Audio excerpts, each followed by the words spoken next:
going to keep it. I mean, you guys have a future. Keep it real. We sucked as well, but it's not just the how the team is playing; it's also the experience in the location, and Right. and also the facilities. You know what I'm saying? Like Allegiance Yeah. is a it's a newly built stadium. I do want to go to the Vegas. Cowboys is the whole mystique and the experience side of it. Like, yeah, the team's not doing well, which would drive the price is actually lower than what they would be if they were going to be more successful, because you can know that those tickets are going to just go up if the team's winning, right? Yeah. I was going to go to Vegas in April to watch WrestleMania, but I was not paying $2,000 sit up all the way up top. Oh, I know. Those tickets Fuck were that. All those tickets, and then they're sulking about going back to Vegas next year. I'm like, tickets are never going to drop. I can't even attend a wrestling event ever. Not if they're going to stay at that place. That's for sure. That's going to be one of the more. I don't even know if I can go to tickets. SummerSlam. That's probably going to be $1,000 as well. What up, Anthony What's up, Estrada? Nate? Hey, son. What up? Hey, Nate. Yeah. So I hear you're gonna go ahead and sell me your tickets for like $20 a piece, right? No, he's taking Yeah, me. you can sell them to me. You can sell them to me. I mean, I want to go to Vegas eventually. Now's the time. Well, in our group chat we have going on Instagram and the Raider Connection, he said, "What are you guys going to do for the tickets?" And Leo and Jay said stuff. I said, "I'll throw you on my back and piggyback you all over Vegas while we're there. I'll carry you everywhere you want to go. Your feet will never have to touch the ground. I'll just carry you around." He goes, I'm not that little. Your girlfriend, she didn't put herself in that seat already, bro, didn't she? Yeah, exactly. I think I might get in some trouble. There. She was happy. She was more happier than you were when you went. Yeah, she was. She was like go up and down, man. She was excited, like whoa. Yeah, exactly. Things you could do, bro. If your pops is still around, take your pops or that young lady. That's it. Yeah, those are the two people that are probably going to end up going. Definitely.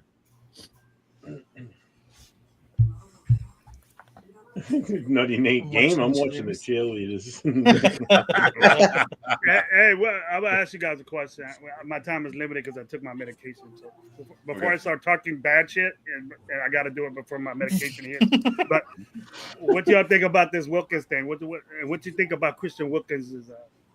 You guys up to date about it? Because there's been recent news out. Recent news. I'll share first if you don't mind. Yeah. Look, it's not ideal. It is a little concerning. I mean, word has it that he's still in the boot, so that's not good to hear. There's also word that Malcolm Kuntz still isn't 100% healthy, and now Thayer Munford is injured as well. So these injury news are concerning. But at the same time, look, I'd rather it be in the off season than not the regular season, right? Not ideal, yes, but better now than later. Like hopefully come when it's the regular season or even preseason, these guys are ready to go and they're 100%. So look, take every precaution you need for them to be ready when it matters. Better now than later. Yeah. I'm gonna respond to that. Yeah. I agree with that totally. I think it's almost a fact. It's a re-injury. It's on the surgery, either the pin broke or he redid it all over again. And he's not going to be there at OTAs. He's not going to be there training camp. He's not going to be there preseason. Now they're saying within the 5th, 6th game of the season. And that's not good, fellas. That is not. I might be talking shit. I might be hearing the wrong things. But when Benny guy and Tashawn Reed and all these guys are saying it, they're in the facility of the Raiders and they're watching this guy. He's not. Tashawn Reed is a very credible source. He's not very credible. And so is Vinny. I respect Vinny and his word sometimes, but some of them. But they're saying that if you got a pin that broke inside your foot that was implanted and it breaks, it's not healing. It's not healing at all. So it's bad. It's bad for us. But maybe they knew about this, but they're not going to tell anybody. But we got we drafted 2 defensive linemen in the draft. Maybe that's why. And these dudes got to step up. I'm not confident in Tyree Wilson. I'm not confident on we have a guy that's a out of country player. He's a big dude, but is he at the point to where he's better than these guys from college? You know what I mean? Who are you talking about, Gravy? the guy from Australia. Australia. I don't know what his name. This guy's not going to see the field for at least 2 years, man. So I wouldn't expect We gotta anything from that depend on guy. him now. No, we don't. We drafted 2 guys. We got Adam Butler. Two guys. So I'm saying that's what I'm saying. AR, that we're But the not rookies Lucky are going to have. No, One of no, those no, guys no, is no, going to have to Lucky. play. One of those Not guys is Lucky going to Tussey. have to play. Lucky Tussey's not going to see the field for at least 2 years. It's not going to happen. One of these guys, young guys that we got, either Tonka or Peguch, is going to have to play, and he's going to have to do a lot of work. Because I don't believe in Tyree Wilson anymore, and I don't. They're probably going to be forced into playing because of these potential long-term injuries now. Is there talk of it having to be surgery possibly again for Wilkins to correct the issue, whatever it is? He already did. No, a second surgery. I mean, he already did that. Is what I heard. When was that done? Just recently? They ain't saying nothing. And that's probably why he's back in the boot again. Then could be. He's always going to have to use it. I know guys that had that injury. It's on the pinky side of your foot. They screw it back, and something about the screw broke, or he re-injured it. Well, like I said, at least we've got Adam Butler, who's proved to be Mr. Dependable. The guy we brought in the door with no fanfare, with no expectation, who's been, in my personal opinion, the best interior guy we've had on our roster since the days of Richard Seymour and Tommy Kelly. He's been the only guy that has been in that interior who's been consistent the whole time he's been here. Name me one better and someone who's been more consistent and has outplayed and produced the way Adam Butler has in the 2 seasons that he's been with us, that's played interior specifically. And that's why they signed to a 3-year contract. They didn't give Adam Butler like the other guys 1 year here, 1 year, 2. They gave him a 3-year contract because they know how valuable he is in a defensive line. Right. And then they got the guy, Lofi Tuki or the Toki, whoever's name, I can't say his name, from Arizona. So I don't know how he plays part in that. Right, but it goes back to my point. We've and I've shot off about this a few times. We have drafted interior guys in the since 2017. I believe 9 guys. And in that time frame, it's been like what I believe the stat is 10 sacks between the 9 of them. 6 of those belonging to Mo Hurst. And the amount of pressures and the amount of tackles between the 9 of them has been not even close to the very bare minimum of expectation. So it's like I keep saying, please, can one of these interior guys that we drafted this year at least live up to that bare minimum expectation and be a decent rotational guy? And if they need to step up because Christian Wilkins isn't available, then can one of these guys pan out? Just one of them, please. And that Lucky Tussey guy from Australia, like he's one of your what do you call it? International player program guys. Like this guy hasn't played a snap of football. You know what I mean? Outside of the practice field. So I'm not expecting anything from this guy, much like I did with David Agoha, who's not even on our roster anymore. You know what I'm saying? Lucky Fox in the offseason, so he could be whatever his name is. This is a guy who's going to be sitting for 2 years, learning his craft, and I'm expecting that from him. I'm not expecting to see him on the field for the next 2 years. So, we really need one of these guys to step up. We know what we got with Adam Butler, but these other drafted guys we have in the door, Jonah Laulu, like, is it his turn to shine? Time to shine? Like, time will tell. Yeah, exactly. Where's the flag? Mo Hurst, like Jihad, like Mo Hurst, he had 6 sacks in the 2 seasons he's been with us. And that's 6 of the 10 from the last 9 guys we've drafted since 2017. That is atrocious. That's a terrible track record. But it for me, being from the guys that reported it, now I'm concerned. So it's not like bullshit people, talking about this. He's in a boot. All right, he's gonna wear a boot for 2-3 years because he's gonna re-injure. It's gonna be sore for him after every game, every workout. I don't mind him not being in the OTAs if everything was all right. If he was making process, just look at Pete Carroll talk about it, man. Look at him. He doesn't look confident that this guy's gonna be back. If you really look at his demeanor, Pete Carroll doesn't act like that. I've never seen it. He's disappointed. He's disappointed on what he heard. Probably recently or maybe that day. I didn't feel like he was like, well. And then we're paying him big money as well. We're paying him big money as well. Yeah, it's a lot of money. It's $100 million guy, and then he's out again. And then, even if it's game 5 or 6, he still has to get ready. He still has to get in game shape. So it'll be game 10, 11 before he. I'm actually. It's bad for us. It's bad. Why do Leaky Tofu have to sit for 2 years? I'm asking. Are you talking about the Australian guy? No, Leaky Tofu. They want a guy from Arizona. The guy's 6'5", 335. They got him for Arizona all season. He's a defensive tackle. He's developing. No, not him. He's in at least 6 years. Leaky Tofu, I think you guys saw I think at the names cross because Leaky Tofu was the guy we got from Arizona in the offseason. That international guy that AR's talking about, he played on squads. He was on the practice squad for Fo2.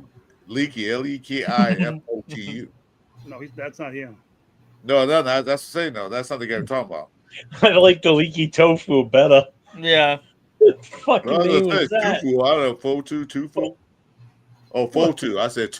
Look, whatever his name is, whoever we've got in the door, if Christian Wilkins is not available, then one of these guys has to emerge and establish himself, much like Adam Butler has. One of these guys needs.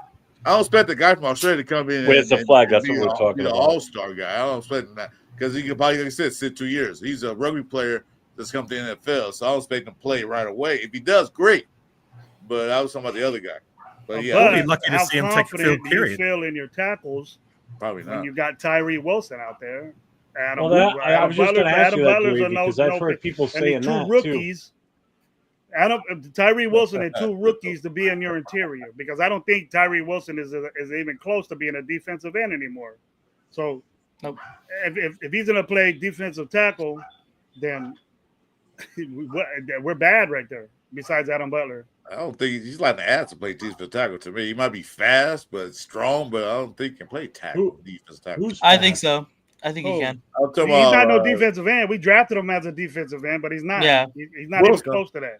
Wilson as a tackle would be a fast tackle, but I don't think he's strong enough to. I mean, he might be strong enough, but I don't think he's tackle. No, he's strong enough to be a tackle. He's just not fast enough to play. Period.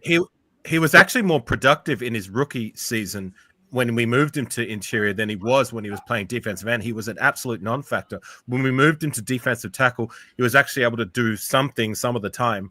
I mean, I can't remember if we saw him. I saw him more at defensive end last season than defensive tackle. Mm-hmm. But whatever the case may be, all those guys you highlighted, none of them I have seen enough to be confident that they have even established themselves to be a guy who can step in and start if Christian Wilkins is available. And that's a problem. But at the same time, look, at least we've got Adam Butler. We still got All-Pro Max Crosby. We brought back Malcolm Kuntz. So at least 3 of the spots on paper, we're good. It's that one spot in the interior. If we're needing to depend on all those names that we had to, even Google search, like, what's their name? You know what I'm saying? Exactly. To the point. That's a problem. You know what I mean? Like, one of these guys, especially, I'm looking at these guys we drafted. Like, come on, like, can we at least hit on one of these interior guys? Because, like I keep highlighting, 9 guys since 2017, none of them have panned out to be a decent rotational guy. The closest we got was Mo Hurst, and he only lasted 2 seasons with us. I mean, come on. Yeah, I really like the ability of the 2 guys that we drafted in JJ Pegues and Tonka Hemingway. I think they can be those guys, honestly, that we've been looking for.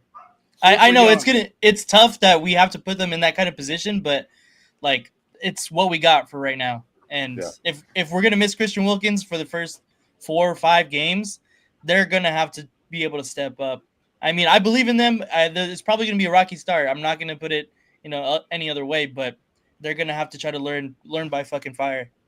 They're gonna get picked. I'll tell you what, comes the June 1st cuts, they're gonna have to be looking at who gets let go too. I guarantee that. Pay some money for tackle. Yeah, we got a rental for a little bit. Good thing we still got a chunk of money left too. To be honest, the guy who, if I was to be even semi-confident in somebody to step in and maybe start in the pinch in place of Christian Wilkins, would be Jonah Laulu, the 7th round pick that was we didn't even select him. We didn't select this guy. We actually signed him off of waiver wire or free agency, and in spots later on in the year, I thought he played well enough. You know what I mean? He lived up to that bare minimum expectation. So can he take that next step? I guess we'll find out if Christian Wilkins isn't. Someone has to. Someone has to. He would be the guy I'd have the most. You know what? I forgot about him, Fakasi. You're right. I remember him last year. He had some decent games when he was in there. Yeah, he did. Right. I know who you're talking about, AR, but I just can't get the names because I don't want to butcher them. Because Jonah Lally. I know how oozes are. You fuck their name up, they come after you. So I don't gonna mess with you. Well, I definitely want to butcher his name. I want to call him Tofu. So Yeah, what the fuck? You gonna get hit Any up. worse than that? If there's an oos in your town watching this show, he gonna hit you up. Why don't you say that name right? They get mad. Hey, there's one on the panel right now. Yeah. See? Nate, did you see the message from Anthony about he's going to the big game against the Yankees? On Wednesday, yeah, that'd be dope, honestly. Yeah, we're playing really well right now, so hopefully we can keep it going by the time that the Yankees are in town. I bummed Nate out last night on our show because we were talking about the Raiders-Patriots game week 1, and I know when he comes out here, he wanted to go to Fenway Park and watch a Red Sox game, so we brought up the schedule real quick. They're on the road that whole time that he's going to be up here.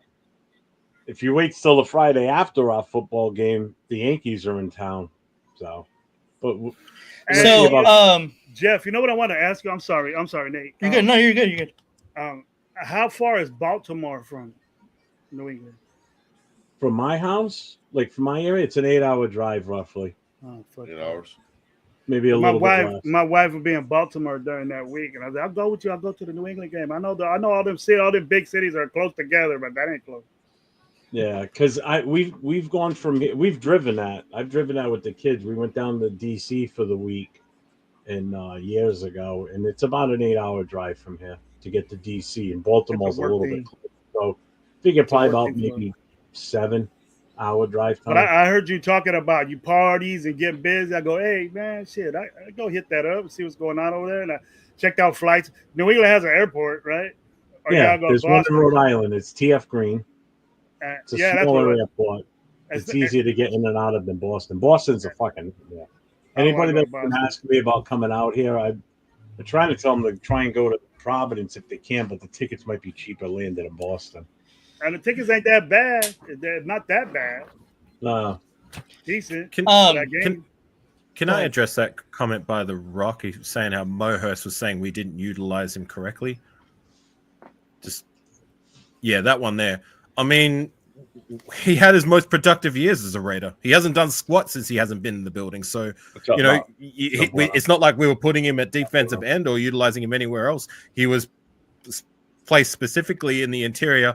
He had one job, cause disruption, get the run stops when he can, and if he can, get your sacks. And his numbers were higher with us than they were anywhere else. So I don't know what the hell he's talking about. I mean, I'm no technical expert at the position, but and he goes good teams too with good defenses, made him look good. Where'd he go? Who you on? He went to Cleveland. The Browns. Yeah. Mm-hmm. If you ever look at the stats, like since his time as a Raider, he hasn't done nothing. Guys, when he was around, they had good defenses. What's up, Tony? Bueno's here. What's up, Bueno? Hey, I was checking that out. I was looking at that, Jeff. Well, I know go ahead. Or I was gonna say though that me and my girlfriend are actually planning on flying into New York, and then the Yankees play the Blue Jays, and then we're gonna stay like a night there in New York, go to the game, and then go to somewhere in Rhode Island or Providence, wherever closer to you. So, and then we can still go to a baseball game. Yeah, I mean, you could actually from New York City, you could take the train up to Providence. Yeah, we just want to go to the game because the Red Sox are going to be in town. Other than that, you're going to have to rent a car or, fly up, and that's not going to be cheap, that little puddle jump. Jeff, come pick me up. Come swoop me. Nah, it was 8 hours, bro. I'll just fly to New England. If you fly in, I'll pick you up. I'm already going to be shuttling Nate and his girl around, and Captain Jack's going to be with me. Captain Jack. Oh, you got big ass Captain Jack, man. I don't know about that. Captain Jack's a tall dude, big dude. He's a tall guy. He's a defensive He's driving end. up. He's a defensive He's end. driving up from Tampa. Hey, maybe he can pick you up on the way by. And then Nate's like a short fucking defensive tackle type guy. Yeah. Nate's pretty. Nate ain't no kid. I'll tell you that. Nate ain't no kid. I'll put him in the tush push right there up front. I'll tell you that. Yeah, Nate ain't no small character. Push up front. when you said you want to carry Nate on your back, good luck. Cause Nate ain't no little guy. You won't be able to do that, Judge. That might be a little heavy, bro. Yeah, he's a big boy. He's a big boy. He ain't fat. He's a big boy. You can tell he don't miss any meals. He's not fat, but he don't miss any meals. He eat all his protein. That hurts because I played fucking receiver in high school, so you must have been a bigger dude, bro. You look like I played slot. I played slot. It looked like you maxed out in the weight room, bro. You did that. Oh yeah. Yeah. That's what you look like. You just ain't did it. You just ain't did it in a while. No, for real. Yeah. I could tell, bro. I could tell bodies. Pause. Football bodies. I got you. You look like you play football, but I didn't think you would be a receiver. I thought you'd be on the front somewhere, defensive front. Yeah, that's what I thought. Yeah, right. I played linebacker too. At least Memo a tight end or something, because like you can put a hit on somebody. Right, those names there, Rock. To your point, like they did go on to other teams and produce, but Mohurst specifically, I mean, he hasn't done squat since the turn of the decade with these other teams. You know what I'm saying? So I don't get it. Like, you at least did some things with the Raiders specifically, and then you're saying we didn't utilize you, properly. Yet he's gone on to other teams and he's done what? Nothing. Fucking aunt. And that's been since the turn of the decade. It was 5 years. Almost a pressure sack key and Shelby Harris. That's AR's point. Like they're all the time. I don't know. But as Raiders, what do they do for us? What have they done? Nothing. There's a reason why we cut them. They just didn't losing that guy, we could tell what happened when. Well, we weren't stopping the run when Wilkins was in there, and from the get-go, but we did an adequate job. We shut down Baltimore. We shut down Henry right there, but after that, look what we did from fucking Carolina, bro. Hubbard had what, a buck something against us. Yeah. He's a starter now. He's good now, but he was young then. I don't know, bro. What happened to Wilkins then? And then he gets hurt, and then obviously we would have got worse. But at the end of the season, those last couple of games that we won and it trailed it, we were stopping the run without him. Kuntz and Mark and Adam Butler and Jonah Laulu had a lot to do with that. Those guys were stopping the run, actually. Of course, Max Crosby, but Max Crosby was hurt the last few games of the season, and Adam Butler, like I highlighted before, has been Mr. Dependable, been the most productive defensive tackle that we've had on the Raiders roster for the last decade and a bit. You know what I'm saying? Yeah, it was one of the best signings we did in the offseason right there. I was very happy that we kept Adam Butler. But if we're gonna say, oh, it's okay, we're gonna have a rookie in there, and defensive tackle is just not. You need technique with it, and these guys are gonna have to. How smart they are. How can they grasp it? Do they want to be coached up, and take advantage of that situation to where we could say, hey, Wilkins is expendable because we got two guys that could cover for him. I wouldn't say that right now, but it's gonna hurt us now at this point that he's not there. Is this the last year of his contract?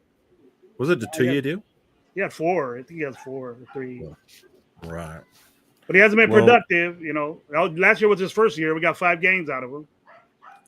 And when he saw the field, he was good. But just that's the problem. We need to get him on the field. I don't want another Trent Brown situation where you're great when you're on the field, but that's the problem. It's getting you on the field. In Mumford injury, I think in the long run, I think Parham and Mumford are going to be kind of the odd men out. Kind of the guys that go through. Kind of the odd men out. Long run, they may not be on our roster by next season. I mean, this is the last year of their rookie contracts. So we're going to have to do something with them. They're not good enough to get paid, but they just want to stick around and be what they are because we can't expect them to be the dominance of that offensive line because they haven't played well. And I think I was looking at the depth chart yesterday. I was talking about it on a live yesterday. I think it was the day before yesterday. They got Parham starting at left guard. Right. Parham's a starter at left guard. And then Grant Kappa was at right. Kappa was at right. And the two Grant is backing up Miller and Rogers is behind Parham. Well, Meredith was behind Kappa.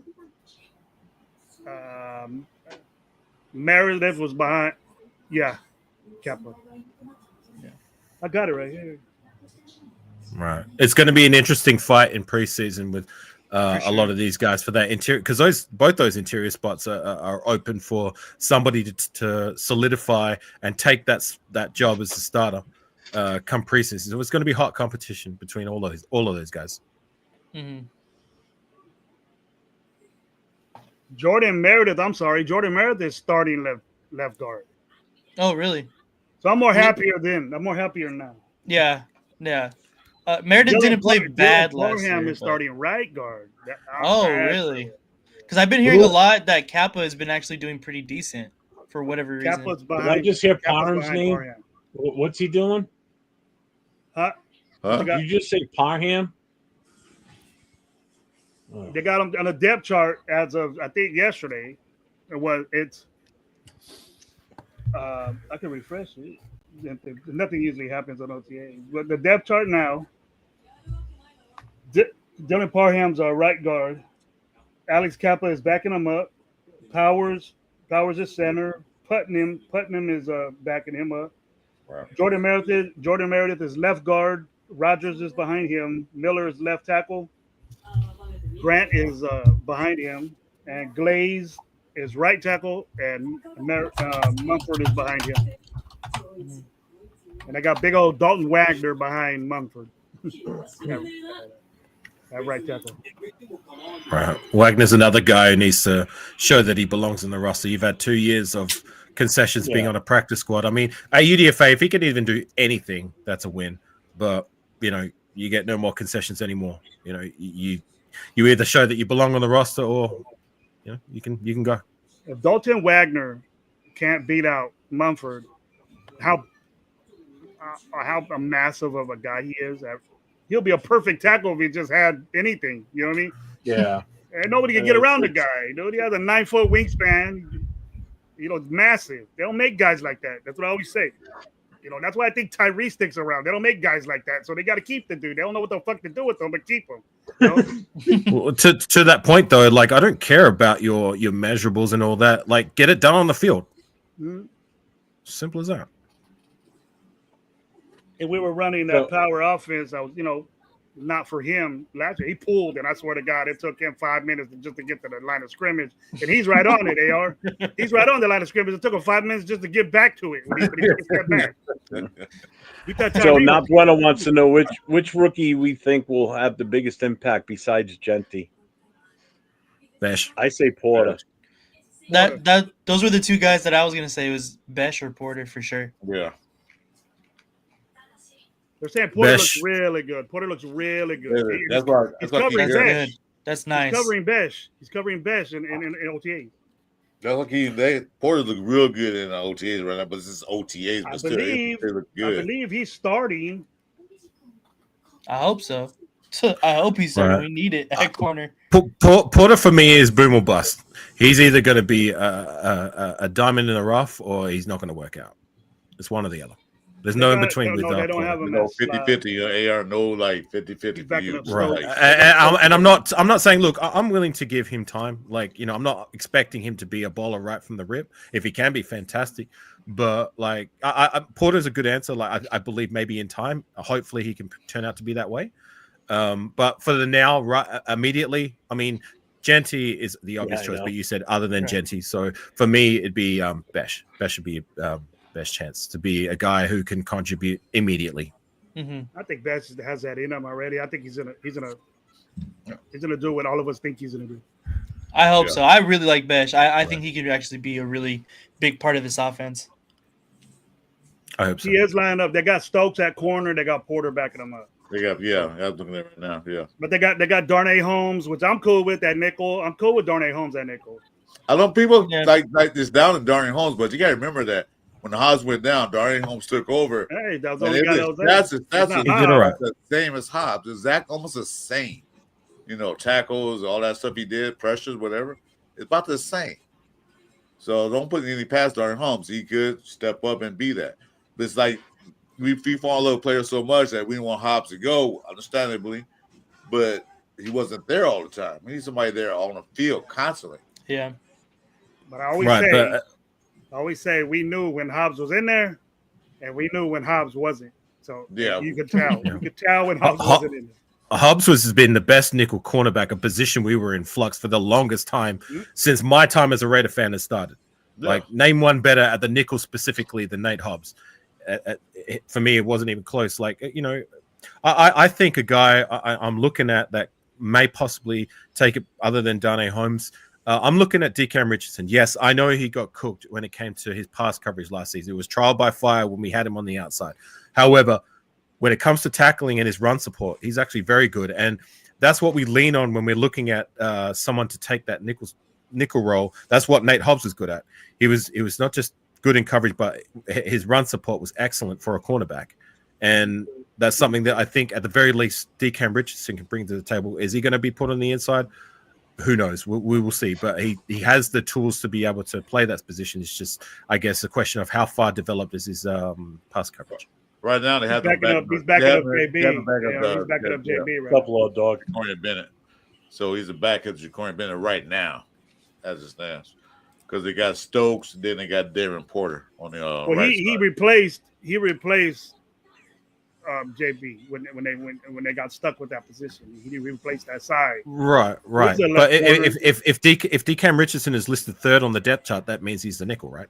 He's second. Well, second. He's two behind. He's two behind. He's two behind. Yeah, Bennett's your starter, and then who's the starter on the other side? Stokes.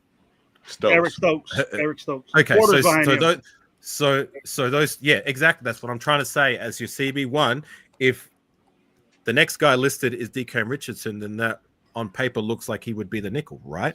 That's what I'm trying to say. Because he's the third man down. Darnay's the nickel. Okay, so they've got the depth chart for the nickel. Okay, my apologies. Darnay Holmes is nickel, and Sam Webb is backing him. Right. The forgotten man, Sam Webb. There it is, right there. I thought highly of Sam Webb as a corner, but that made him a nickel now. So control scroll, I can't see that. Control scroll folded. No problem. Yeah. I was all in on Sam Webb for a while until he gave up that touchdown against the Rams to Van Jefferson. Still can't say it. Thursday night. No. I was fucking there. That shit hurt me. I remember that. But at the same time, look, that's been the one glaring mistake he's made. Like, he's done some things in spots. Look, an undrafted free agent back in 2022. He's been on our roster, floating in and out of it for a while now. Like, for me, this is his last season. Like, in preseason, like, you got to show that you belong. And if he doesn't, then, I'm good. He's always on the roster. So see when he get back. Like, he's like the teamer of this era right now. AR is like, you can't get rid of the dude. You got Sam Webb always there. Right. He might be probably good at special teams, though. Those guys matter too. Yeah, for sure. Yeah. But you can only linger around for so long before it's like, well, if you're not going to give the bare minimum to show that you belong, like, I'm not giving him any more practice squad spots. Like, this is 5 seasons deep. You've been on our roster since 2022. Much like, I've highlighted that when I go on my rant about the running back situation with Sincere McCormick. Like, this is his golden opportunity now to showcase that he belongs on the main roster. And if he can't do that by the end of preseason, then I'm not giving no more practice squad concessions. You've already had that for the last 3-4 seasons. Like, it's either step up or you can go. What would you call it? Scholarships, JR? No more of these scholarship players. Get rid of them. And they have been doing that too. They have been cutting some players. Like, you just here for no reason. You're not doing anything, not being productive. You can't get on the field. You're out of here. So that's what they've been doing. I've noticed. Amari Burney, Matthew Butler. Amari Burney's gone. Yeah, Matthew Butler. Dalton Wagner. Chris, I told you about Amari Burney. Told you. I said, hopefully you get better, buddy. Didn't do none. Really not. They're on our roster for so long, we start thinking that they're good, he said, but they're just hang-arounds, somebody hangs around on a bike club, you just call him a hang-around and go, oh, he's over there. He had a couple of games, so maybe he'll improve this year. Maybe he'll get that little pin in his helmet, but apparently not. They saw something they didn't like. They got rid of him, which that they should do. No more scholarship, like you said. Didn't do the bare minimum. He didn't even get a preseason to showcase what he can do. So that says all you need to know from me personally. I'm with Nate on that one. I'm with Nate. A couple of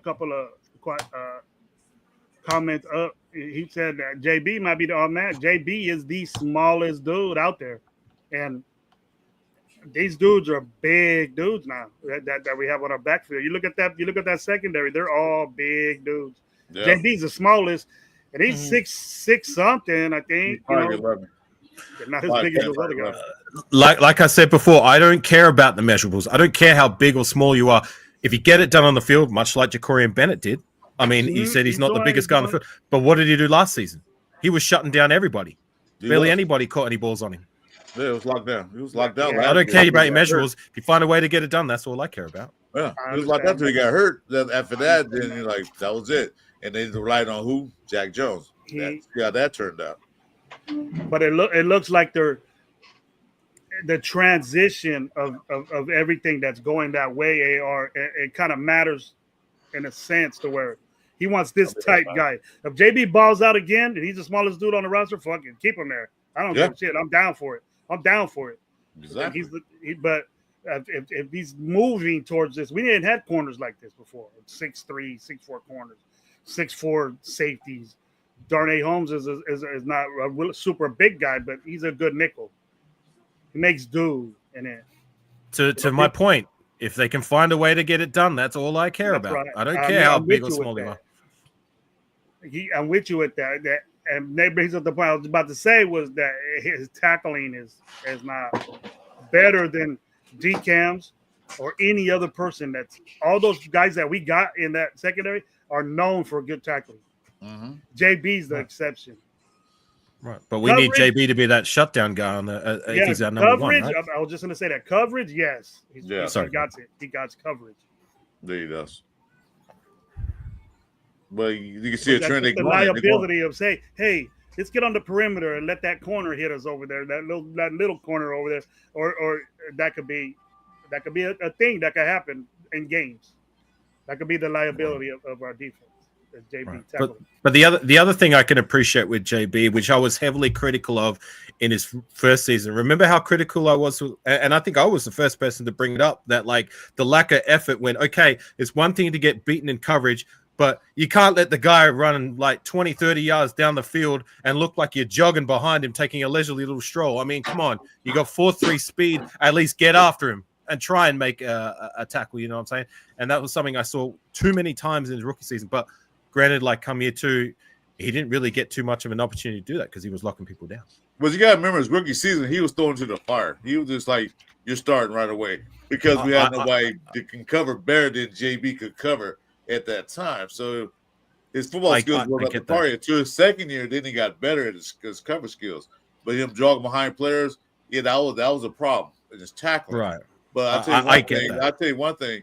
What's going to happen in this Pete Carroll, because he's DB coach, like we always say, one thing that happens is JB can function as a tackler, I think. Guess what he's going to be? He's going to be on that damn bench because they got a lot of guys now that can play in front of him. They're not as good as JB, but if they can't tackle, which Pete Carroll is all about tackling, JB will see his ass on the bench. So he got to improve that skill now. I'm in a way with AR. If you can cover, I'll take you all day. If he can, we've got guys who can take. To your point, we need someone to lock down, shut down, and cover. That's the number one priority for a cornerback. Can you cover? And if he can be that guy, even if his tackling is not that great, hey, I'll take that any day of the week. You know what I mean? For that CB number one, we've got other guys to be able to tackle. But I'm saying if you emphasizing on him tackling, then if he can't tackle, Pete Carroll say, you can cover good, but you can't tackle. If he feels that way, he'll probably sit him down. But like you said, I would take a lockdown receiver, cover the number one receiver over there, so you can't catch a damn ball. I'm cool with that. I'll take that. Keep chasing all them guys out the game. I'm cool with that. But you got to figure like this, Chris. Look at the numbers here and the mismatches you got here, because you're gonna say how many guys you got tackling a guy that swings out or gets open. How many guys you got to tackle him? You got more guys tackling a single man. You don't want your smallest little guys, even though the DBs are smaller than the running backs, most of them are, but you don't want to be depending on that guy. You want the interior and the linebackers to get that on the line of scrimmage. If they get past the hot zone within 5 yards after the line of scrimmage.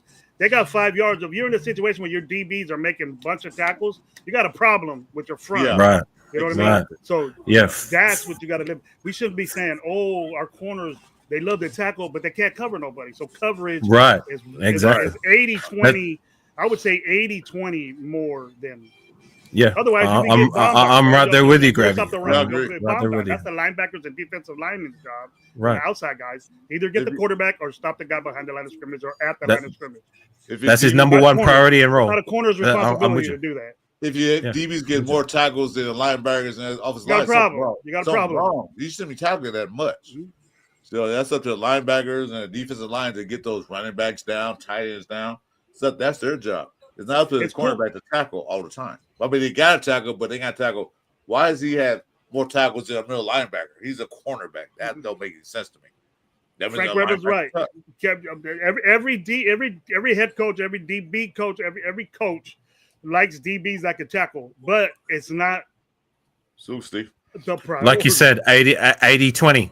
80-20. If I would say maybe 70-30, 80-20. Exactly. Good that they can tackle. Being able to cover as your number one cornerback, for me personally, like I'm no technical expert, but I'm just speaking out loud as a fan.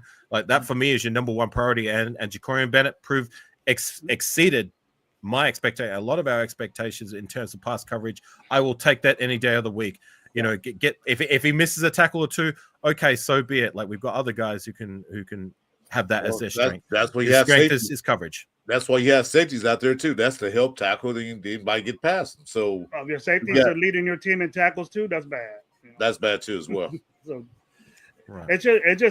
it benefits you to have coverage and then a guy that can tackle that don't miss tackles. You see a lot of corners just, doing the bull that our fucking other guy used to do. Peters used to do. Jamarcus Matador Peters. You know what I mean? And Jack Jones was the same way. Yeah. Guys like that are name me the last lockdown shutdown cornerback that we've had on our roster. Name me the last.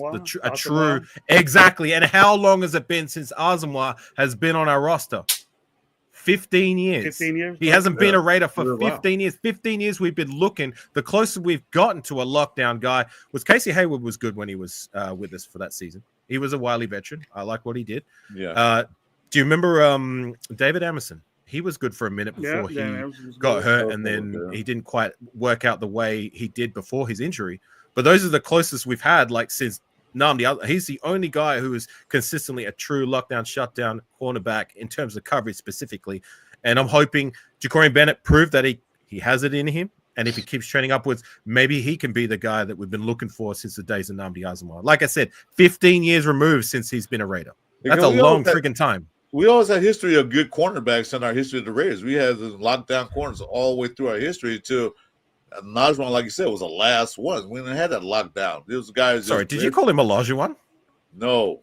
I swear you called him Olajuwon. I said Asamoah. I swear you said Olajuwon. But you know what changed that, AR? You know what changed that was Olajuwon. Keep Olajuwon. The zone, playing zone more, and these guys will man up press on you. You know what I mean? Back in the day, Asamoah was on an island by himself, took half the field, and then you threw his way. It was either not cut or he covered and you didn't throw his way. There was a season where he only had 9 completions in a whole season or something like that, 8 or 9 completions or something. Maybe the teens. That's hella good for how many. Nobody threw his way, just like Dion status. You know what I mean? Nobody threw his way. He had a whole field covered because they didn't want. He's on my Mount Rushmore for players since the turn of the millennium. Exactly. Nnamdi Asamoah. It was that good. If someone asked me who's your top 4 Raiders on the defensive side of the ball since 2000, Nnamdi Asamoah would be there. He was that good. He would be. He was that good. Yeah. The double safeties, was built to beat Mahomes. Really, that took away. That made the zone, and that's why you have corners not really shut down corners anymore because everybody plays zone. Yeah. Cover a section of you. You're responsible for this section, so nobody gets in it. Then you get them instead of playing a real corner. Be aggressive. Put your press man. Be in his hip pocket, and then you speed on speed, and that any Asamoah was that. Asamoah was that. And if you don't have, they don't guys like that are very rare nowadays because they don't teach it in college anymore. AR, you play zone in college, you know, and that's what it's integrated into the pros already. It's been doing it for the last, I would say, 10 years.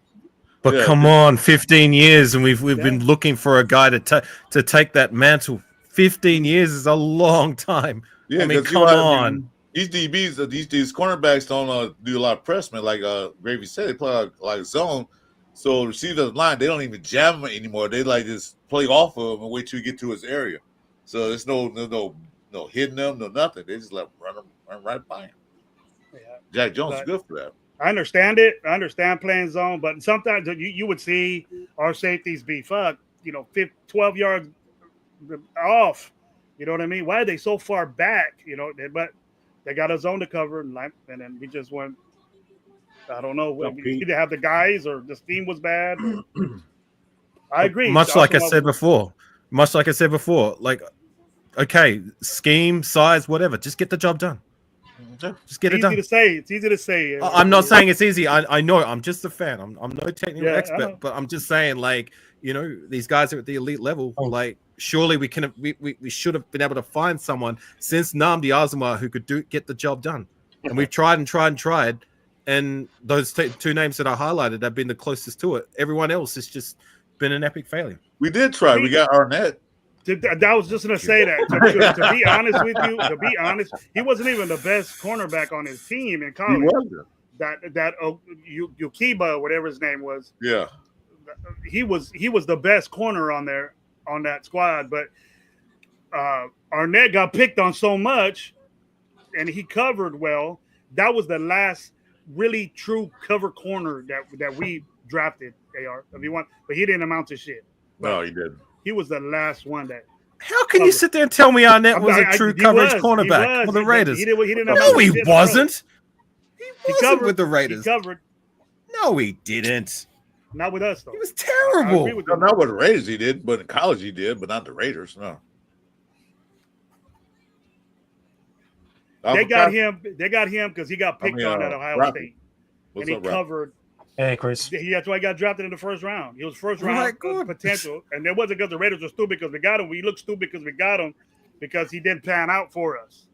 And he didn't pan out anywhere else.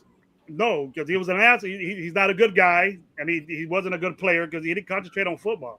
But when he was at Ohio State, he was one of the top corners along with his other teammate that could cover. That's what I'm saying. He could cover. He did him out the shit with us. I agree with you on that. It was nothing. Zero with us. And a non-factor as a Raider specifically. I regret picking him, but as far as coverage was concerned, he was the one that I thought that was the best corner, one of the best coverage corners that we drafted since then. That's the guy. Yeah. Well, I'm just talking specifically in terms of production. Like as a Raider, it didn't do nada. It didn't do squat. Didn't do nothing. But I will say, since we're on the topic of Arnett, kudos to the guy. It looks like he's turning his life around finally. He's actually in the UFL and he's doing some things there. So I can always appreciate, look, I will always hold him accountable for what he did as a Raider and in the league. Unacceptable and inexcusable and just downright stupid. But when somebody leaves the league and starts to turn things around, which it seems like Arnett is doing, I can appreciate that. So I just want to give him that. So even though it's a UFL, it's still something. It's still something. Skills. He got skills. He had skills, but it just wasn't. Maybe too young with a bunch of money or in Las Vegas. Fuck. You know, you gotta. What are we, the people? That's what happens. Hey, how's it going with the people? But it happens to us all the time. It happens to us all the time. That's the thing. Right. But I'd like to invest in another corner. There's good ones out there. You know, there's good ones out there because Wilkins' impact on us not being there either has to work both ways. You either got a good pass rush, make the secondary better. If you got a good secondary, then your defensive front, they're going to throw the ball on you. So we got to get somebody that's adequate balling out to do that. And there's guys out there. There's a Rasul Douglas out there. There's a Asante Samuel Jr. out there. And we need to take a look at those guys, Joe, first, or somebody gets dropped. Yeah, because our cornerback Our quarterback room is pretty young. Eric Stokes about the oldest guy on there. I think what 4 years now. Right. Yeah, we don't know what he's gonna do. We don't know what he's gonna do. Our room is really young. We have no experience out there on the cornerback side. They're young, they're fast, they're big, and Right. they've got the measurables. But it's like I said before, I don't care about your measurables and all that. I do, but I don't. What's most important for me is just get the job done. And we don't get a pass rush, gentlemen. If we don't get a pass rush on these quarterbacks, especially in our division, we know exactly. I don't give a fuck if you got a dime out there with 6 fucking cornerbacks. I don't care. You're gonna get dissected if you don't got anybody pressuring that quarterback. And that was our problem last year. Our secondary got exposed. Those young guys got exposed. Yeah, big time. They started playing better at the end, but the experience and the reps and all that shit. But they got to leap. They got to make a big leap if that defensive front don't get to them. Well, yes, it's a big blow losing Wilkins for what seems to be at least 5 games, but it's like I highlighted before, it's still the strong point of our roster on paper. Mm-hmm. We still have all pro Max Crosby. We know what we got with him. We've retained Malcolm Kuntz, who hopefully returns to that form he showed in 2023. And he seems to be very motivated, which is, I don't know if you heard the interview on the Crosby podcast where he's saying he didn't want to go anywhere else. He wanted to come back because he has a point to prove that he is that dude. It wasn't just a flash in the pan. And I like that mentality. I want to see them bring back that commitment to excellence. And we have Adam Butler. So, like, yes, it's a big blow losing Christian Wilkins and not ideal, but it's still a strength of the team. Sorry, Chris. The defensive line on paper. What up, Chris? Swings all small. Chris, another big kid right there. That's another big kid right there. I see him and Nate. God damn it. Hey, these young guys big, man. What they feed these young kids, man? Jesus Christ, man. It's them in and out double doubles. Yeah, for real. Just make up their own burger. Put them next to each other. They look like twins.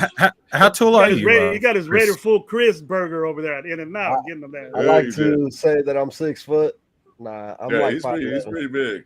I was 6 foot 2 what? He's 6 foot. Nah, I'm like 5'11". No, he's not 6 feet. He's about taller. How tall are you, Grady? About 5'9", 5'10". About 5'9". Am I the tallest one on the panel? Big Grandpa almost the same height. Probably the heaviest too. Nah, I think Jeff got you. I'm most definitely the heaviest. I'm bigger than Jeff. No, you got way more than Jeff. I know you're about. All right, Jeff. What are you tipping the scales? 400, right on the money. Nah, he got you. Oh, okay. I'm 310, 312. Yeah, I was about I think it was about April last year. I was about back up to like 500. I've lost 100 pounds in the last year. God damn. Nice. Good job, Jeff. And what are you eating right now, bro? What is that you let you put? What is that you put in there? You go 410 right now after that? Yeah. I'm eating a drumstick ice cream, so 410 after that? Need about 5,000 more calories. Oh my god. It's just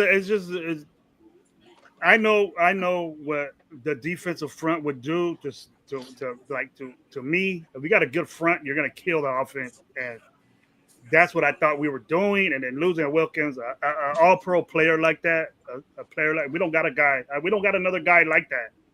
You know, not even Adam Butler. But I just wish that we didn't have a setback with that, because I would have felt way better, more comfortable saying yes, we're gonna fuck some people up with Wilkins in there, and I'm sure it'll happen later. But. It's a concern, yes, but I keep trying to highlight that, like, losing him is a big blow, but we still, on paper, have a strong defensive line without him.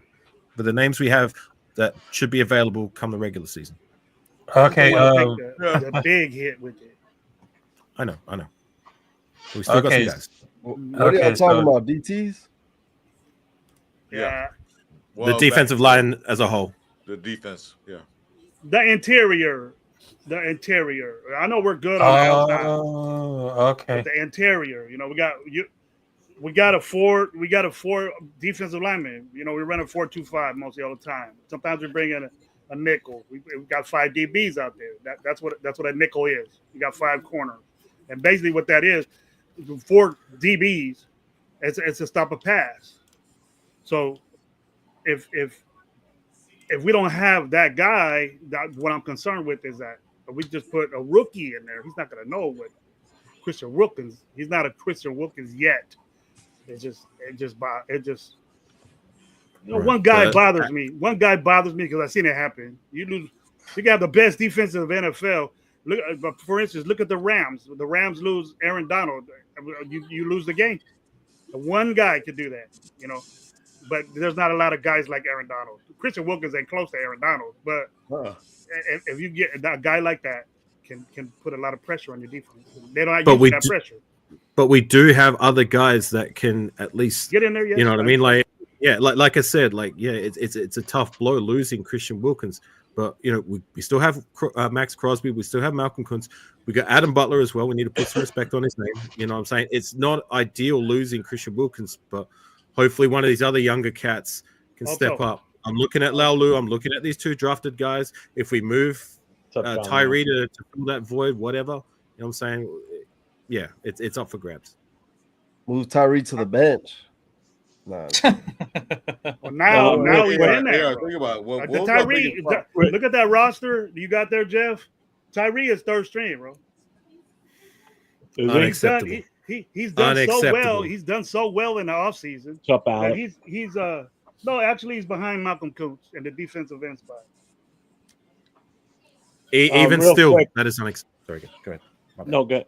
Real quick, just shout out to what the hell just happened? What did it? You gave that to the screen. The screen. Everybody shout out to the chat. Make sure you guys hit everybody that's on this panel here that has a channel. Everybody in here has a channel.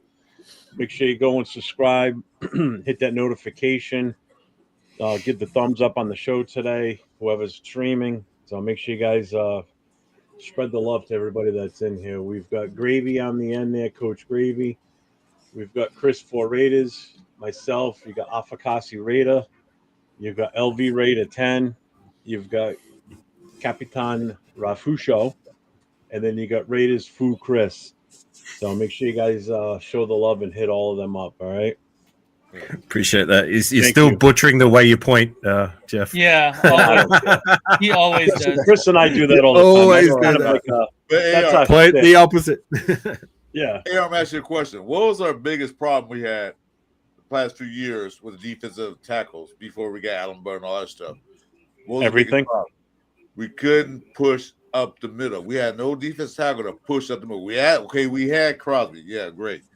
But we couldn't make a push up the middle. That was our biggest problem.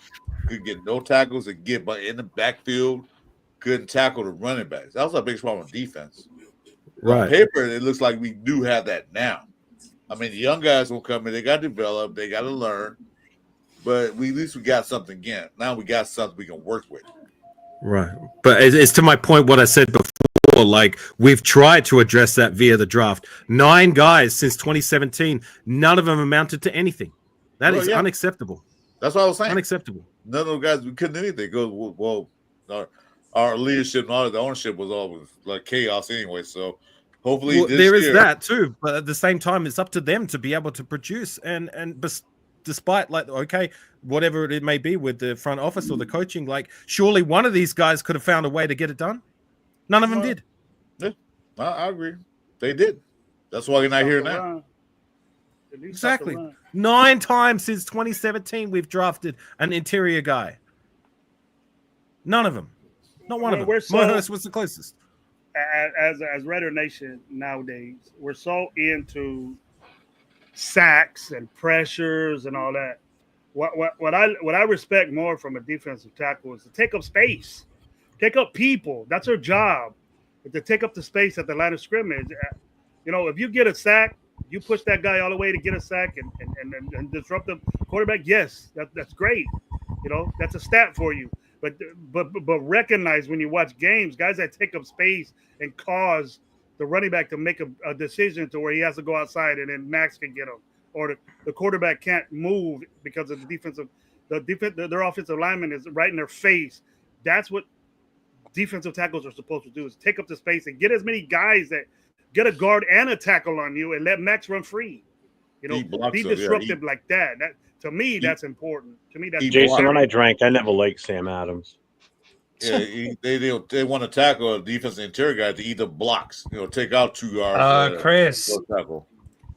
You want to take up that guard. You want to take up that guard. You want that tackle to help him. You want a running back on you. You don't want that chip or that, you don't want that tackle getting Max and a running back. You know what I mean? You want to take oh man, you got to get Wilkins. You got to get Adam Butler. We got that pressure. They got the numbers game got to get that. We got one guy taking 2 guys to block him, and he's taking up the space and disrupting the vision of the running back. He's doing his job, and then that's what I want to see. I don't. We overhype defensive tackles getting sacks, and Rock will say Jeremy Tillery, he was like that. I mean, he was a sack guy. He wasn't a clogger up in the middle or anything like that. But he wasn't a guy we drafted. He wasn't a guy we drafted. Sorry, Rafa, I just want to point this out. In terms of the like I highlighted before, 9 guys since 2017. I've got the stat for all of those guys for QB pressures and tackles for a loss.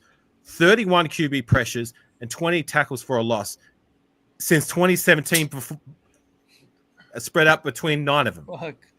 That is unacceptable. No. I'm talking about guys we drafted specifically. Yeah. Oh, okay. Probably more guys we inherited. There's more guys we inherited that didn't do shit either. Right, that too. But I'm talking like the track record with guys we've drafted, which is why I'm skeptical and optimistic about the 2 guys we brought in the door. I just want one of these guys to even, come out and be a rotational guy. Like, can you at least be a good rotational guy? Because we haven't even had that with these guys we bring in the door via the draft. Watch out. We got Tyree Wilson. His foot's fully healed now this year. Watch it. I'm sorry, Ralph. You want to say something? Sorry, Ralph. No, because are you guys talking about defensive tackle and then you start talking about cornerbacks, right? No, we're talking about defensive tackle. Defensive tackle. Because I got to tell you for this one. Because if you guys remember what happened last year when we have the number 27 in tackling, which is like the worst of that year, but it actually is going to be improved that season.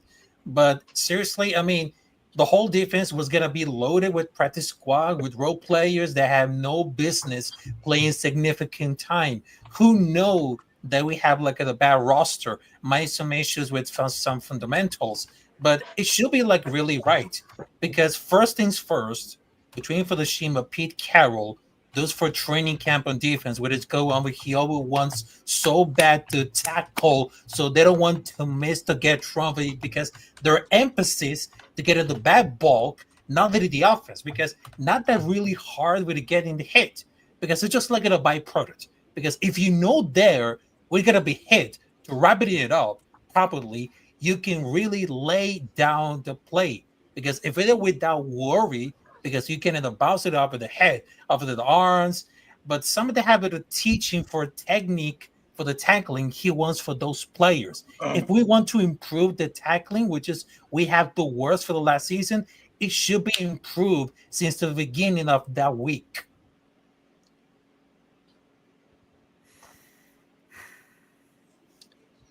Silence. They have to be silence. Rafi with the haymaker. Honestly. Yeah.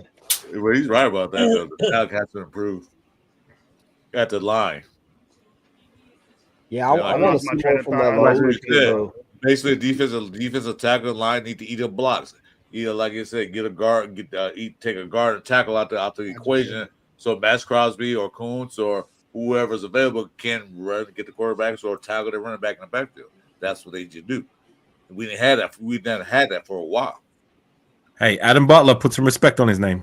I'm not talking about I said before earlier. I said before Adam Butler. Adam Butler's an athletic guy, so he can do that. He could take up space, stop the run, and pass rush from the inside. If they don't overprotect him on that side, but if he's a problem like that, it's a good thing. You know what I mean? We can't sit there and say Adam Butler ain't doing shit. 3 guys blocking him.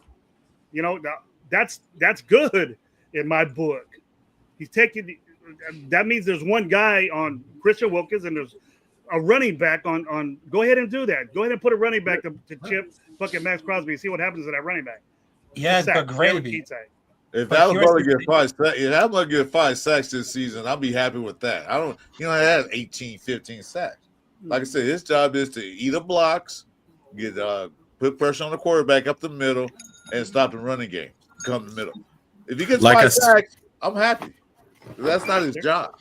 They're closer to like the like I quarterback. said, Go ahead, Aaron. like I said, give me one defensive tackle that's been better and more productive than Adam Butler since the days of Tommy Kelly and Richard Seymour, and they haven't been on our roster since 2013. No. Give me one. No, not gonna do it. Justin Ellis was good for a minute, but he wasn't as Did good you as say you're Adam not Butler. going to do it, or you No, can't? because there's no name you can put out there that says that's why I think Adam Butler got signed 3 years. The man's 31 You know years what? old. He's got a I 3-year go back in the contract. days of big old Jerry Ball, bro. They go. I know Jerry Ball, Ball. Chester McLaughlin, Daryl Ross, but like I'm talking about since Tommy Kelly and Richard Seymour. That's in itself is 13 years.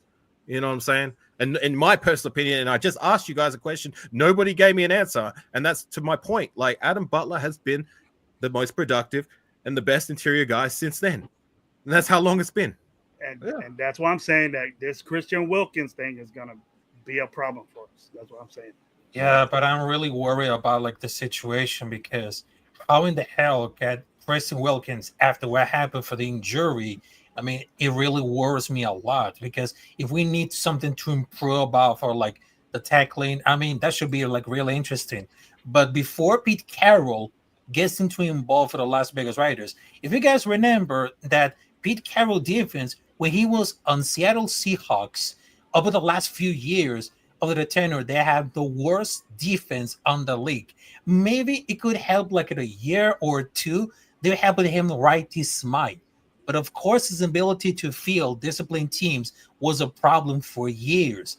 But of course, I mean, they takes a lot of the count to the lack of a run game, half of the defense, and possibly they're gonna be actively tanking for most of that season. Because if we need to do something, oh, sorry about my microphone. If we need to something to improve, let's get and do it. Because I understand that last season we just suck in tackling. So there might be like something to issue and we need to improve a lot. So I'm very glad that we have the youngest cornerbacks ever in that league. But we had to resolve like whatever it takes sooner or later because they have to something to improve. Because if we need 100% healthy about for this team, let's go for it. Rafa, can I ask you a question? I want you to speak from the heart. I don't want you to move to Google for this answer. I want you to speak from the heart. Since we're talking about defensive tackle specifically, and we're talking about the worries about Christian Wilkins being unavailable, of the other guys not named Adam Butler, who would you be the most confident in, or if any of them, of any of the other players we have to be able to step up and take that role as the other interior guy who can be that disruptive force? Oh, most for the guys for it in this roster. Yes. Like in the actual roster. I want you to speak from the heart. I mean, that's very interesting, but I just like to really worry about like Christian Wilkins going to the position, but don't sleep on Adam Butler. I mean, I know he's really understands when it comes to like play for the game, but Tyree Wilson, I don't think is gonna be like handle the situation. To be honest, right now. That's not my question, Rafa. I said, I listen to me carefully, Rafa. I said I asked you with the issue with Christian Wilkins being hurt, and if he's not available come week 1 or for however many weeks he is out for, who is the guy on the defensive tackle? I want you to look at the camera, speak from the heart. Yep. Who is the guy you can depend on, or who you have the most confidence in that can take up that spot and be at least a competent interior force? Not named Adam Butler, somebody else. Tonka Hemingway. Probably is going to happen. No. I just speak from a heart. Tonka Hemingway from South Carolina. But I think he's going to be a local boy. That's how he knows him. He's a local boy. That's what. Yeah. But look, Rafa, I think you read wrong because the Pete Carroll's defense is that he had the best secondary he had the best defensive backfield for a long time. And he had Michael Bennett, pass rush. He might have not had the inside guys. But But his pass rush was dominant to where he won the Super Bowl and he was in another. So he can't say they were dead. I don't know. I think you read it wrong or you misinformed, but he had very, very, very good defenses for a long time, basically because of his secondary. And if you have a dominant secondary like that could tackle, that could put pressure on the quarterback on blitzes, and the way he did things playing zone, that it was. We got guys like that are probably that whole secondary is going to be in the Hall of Fame. Then that's special. For years he had that. So also great. You also had some good linebackers. I don't know what you read or what they're downplaying when Pete Carroll was even Gus Bradley made that defense, right? And when we got Gus Bradley, we tried to transition to that defense. He got a couple of his guys, and we started to play like that, but we got rid of them with a different regime. And then, File on Tillery. Yeah, those guys, but we didn't have the secondary like he had. Those guys. Yeah, you also had a good linebacker coach. You don't forget that. Yeah, he had linebackers. Well, Casey Hayward was good. Casey Hayward was good. He didn't have the middle guys. We were talking about tackles, and I understand what you read, what you were reading, but he had Michael Bennett over there. That was the All-Pro a couple years in a row, close to Defensive Player of the Year. The other guy on the other side, I forgot his name, but I wasn't really into Seattle, but I paid attention to that defensive backfield. I'll tell you that. And they were amazing. It was good to watch football. It was good. Shit, if the whole secondary could be in fantasy and defense was more important in fantasy, I would have picked all those guys. I would have tried to. First round. If they scored points in fantasy, all four of them, I would have picked all four of them. I don't care if they had a bye one day. I would have won every. You're talking about the Legion of Boom. Legion of Boom. Right. For years, for a good 4 or 5 years, they were awesome. One of the best defensive units as a whole for the last 25 plus years, even in football history. Period. Secondary, yes. The secondary was Right. Yeah. I personally want to see what that's what I think he's getting. Has. And shoot, I'm curious to see about Lafitasi or what is his name? So you want to see Laulu and who's the other guy you're talking about? Yeah, Laulu. I feel like he did pretty damn good at the end of the year last year. Right. I mean, we'll see if he can develop better. And I mean, of course, I would still prefer to start Wilkins, but we're just thinking if he can't start or whatever. But yeah, that big dude from Australia. I'm not sure. That's Kazi about that. That's about Kazi. What do you feel about that?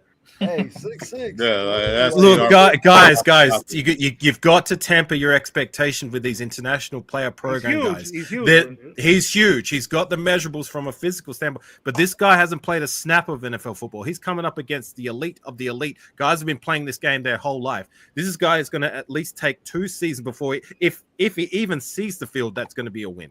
You know what I mean? So I'm not expecting this guy to do anything for at least that amount of time. I mean, David Agoha was another physical specimen. We had him. Well, he was our last international player program guy. What did he do?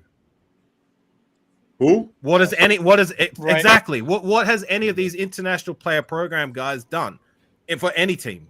Can anybody name me one guy who's panned out and been, a stud or a good player? I only know one, and that's for the Eagles, the right tackle for the Eagles. But they drafted him. They drafted him. Oh, he wasn't. He wasn't an international player. Oh, I thought he was an international player. Right. I don't mean to criticize the guy because I'm not. I'm excited to see him. That for obvious reasons that he's part of our organization. But we need to temper our expectations of this guy and any of these international player program guys. They're going to be sitting on the bench and learning the game first year, maybe even second year. I mean, if we even see him on the field at all in Raider colors, it's going to be a win. Yeah, I'm not expecting anything from these guys. Yeah. You know what? Davis would have picked that dude in the 3rd round fucking this year's draft. You know what I mean? Because he's so big.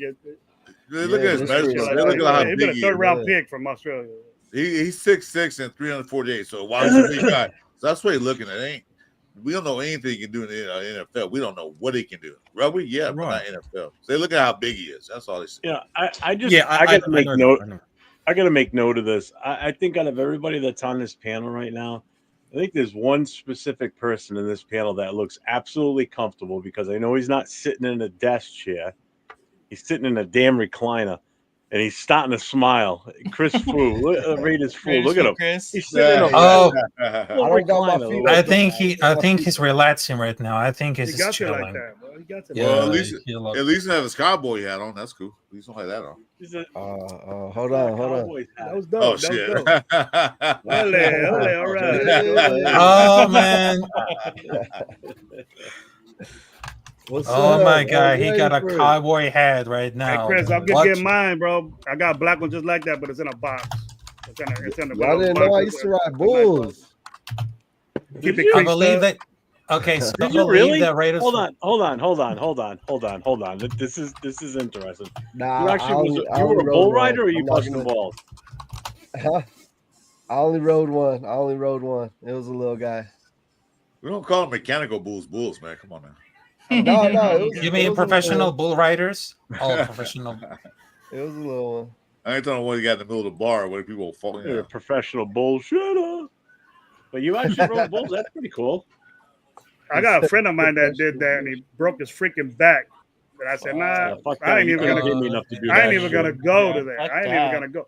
But it was I ain't riding something that weighs the more than me Mexican and can kill one. me. It was the Mexican yeah. ones where they don't hold on to the bull. They just use their legs and shit.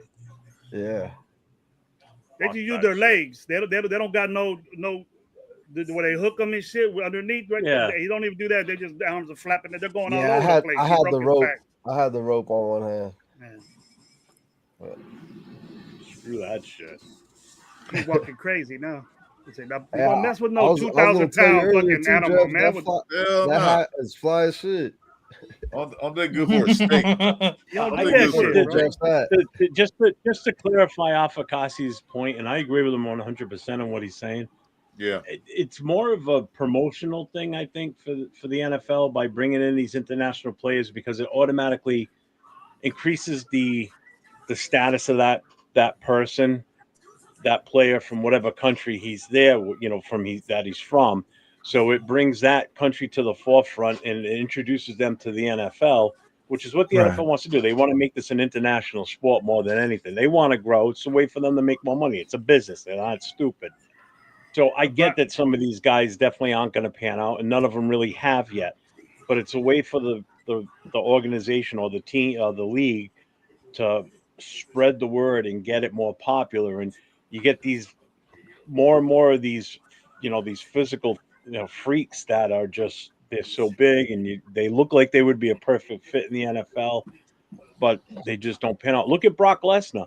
He tried out for the Vikings. That lasted what? 2 weeks and he was gone. He just couldn't cut it. Got taught a lesson. Not everybody can come in no matter what. Stay over there and wrestle. Not everybody like I said, they're coming up against the elite of the elite. Like, it's one thing, I get it. He's a physical specimen, and look, I like those intangibles, but there's more to the game than just being a big unit and having, being the fastest or the strongest. You know what I'm saying? Like, you got to be better than guys that have been doing it their entire lives and the best of the best, the top 0.001 percentile of players in American football. And it's a very tough task for and I'm not just talking about Lucky Tusk, I'm talking about any of them, to be able to come in and develop to be better than these guys. You know what I'm saying? So look, these roster spots for the international player program, guys, like it's not an official spot. Like, there's a designated spot on the roster, so it doesn't count against the 53-man team. That's why they give you the extra roster spot. Yeah, exactly. They give you that extra roster spot. Because he ain't gonna do shit. So exactly. Like, and I asked the question before: how many, and not just with the Raiders,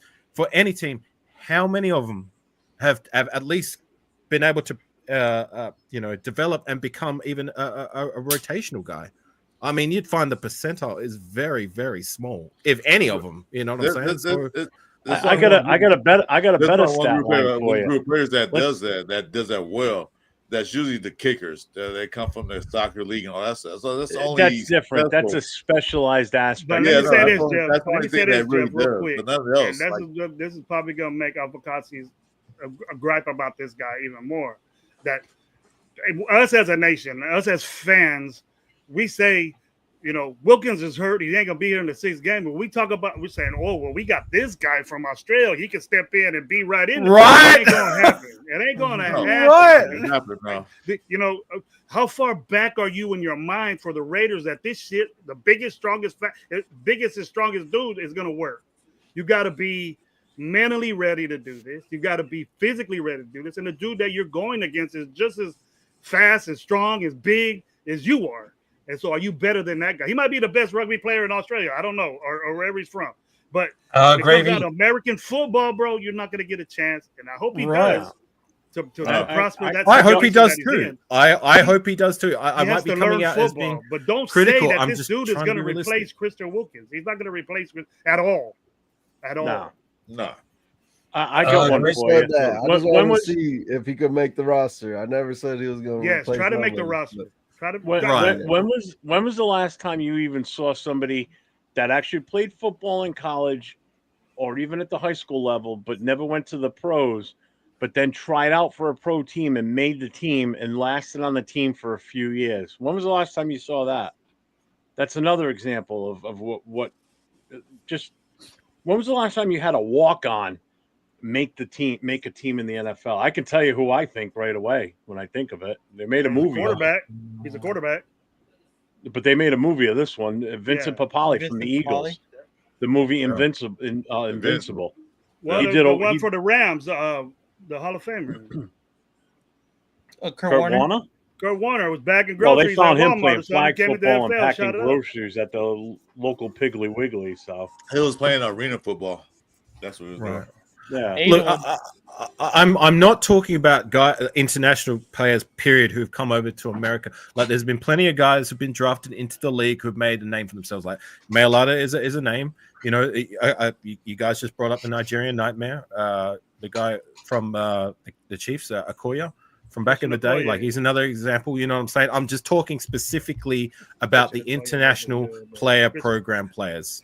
That's all I'm talking about. Yep. I mean, they've got a whole program in Africa where they've got former NFL players over there. Actually, maybe Kansas City fans think Christian Okoye was good, but come on. Yeah, isn't Justin Tuck over there doing something with that? He's running the program over there as like the liaison for the NFL, looking for these players in Africa that can, in all the different countries within the continent that, he's they coaching can the flag team and teach to bring them over the flag football team that's going to be in LA for Africa.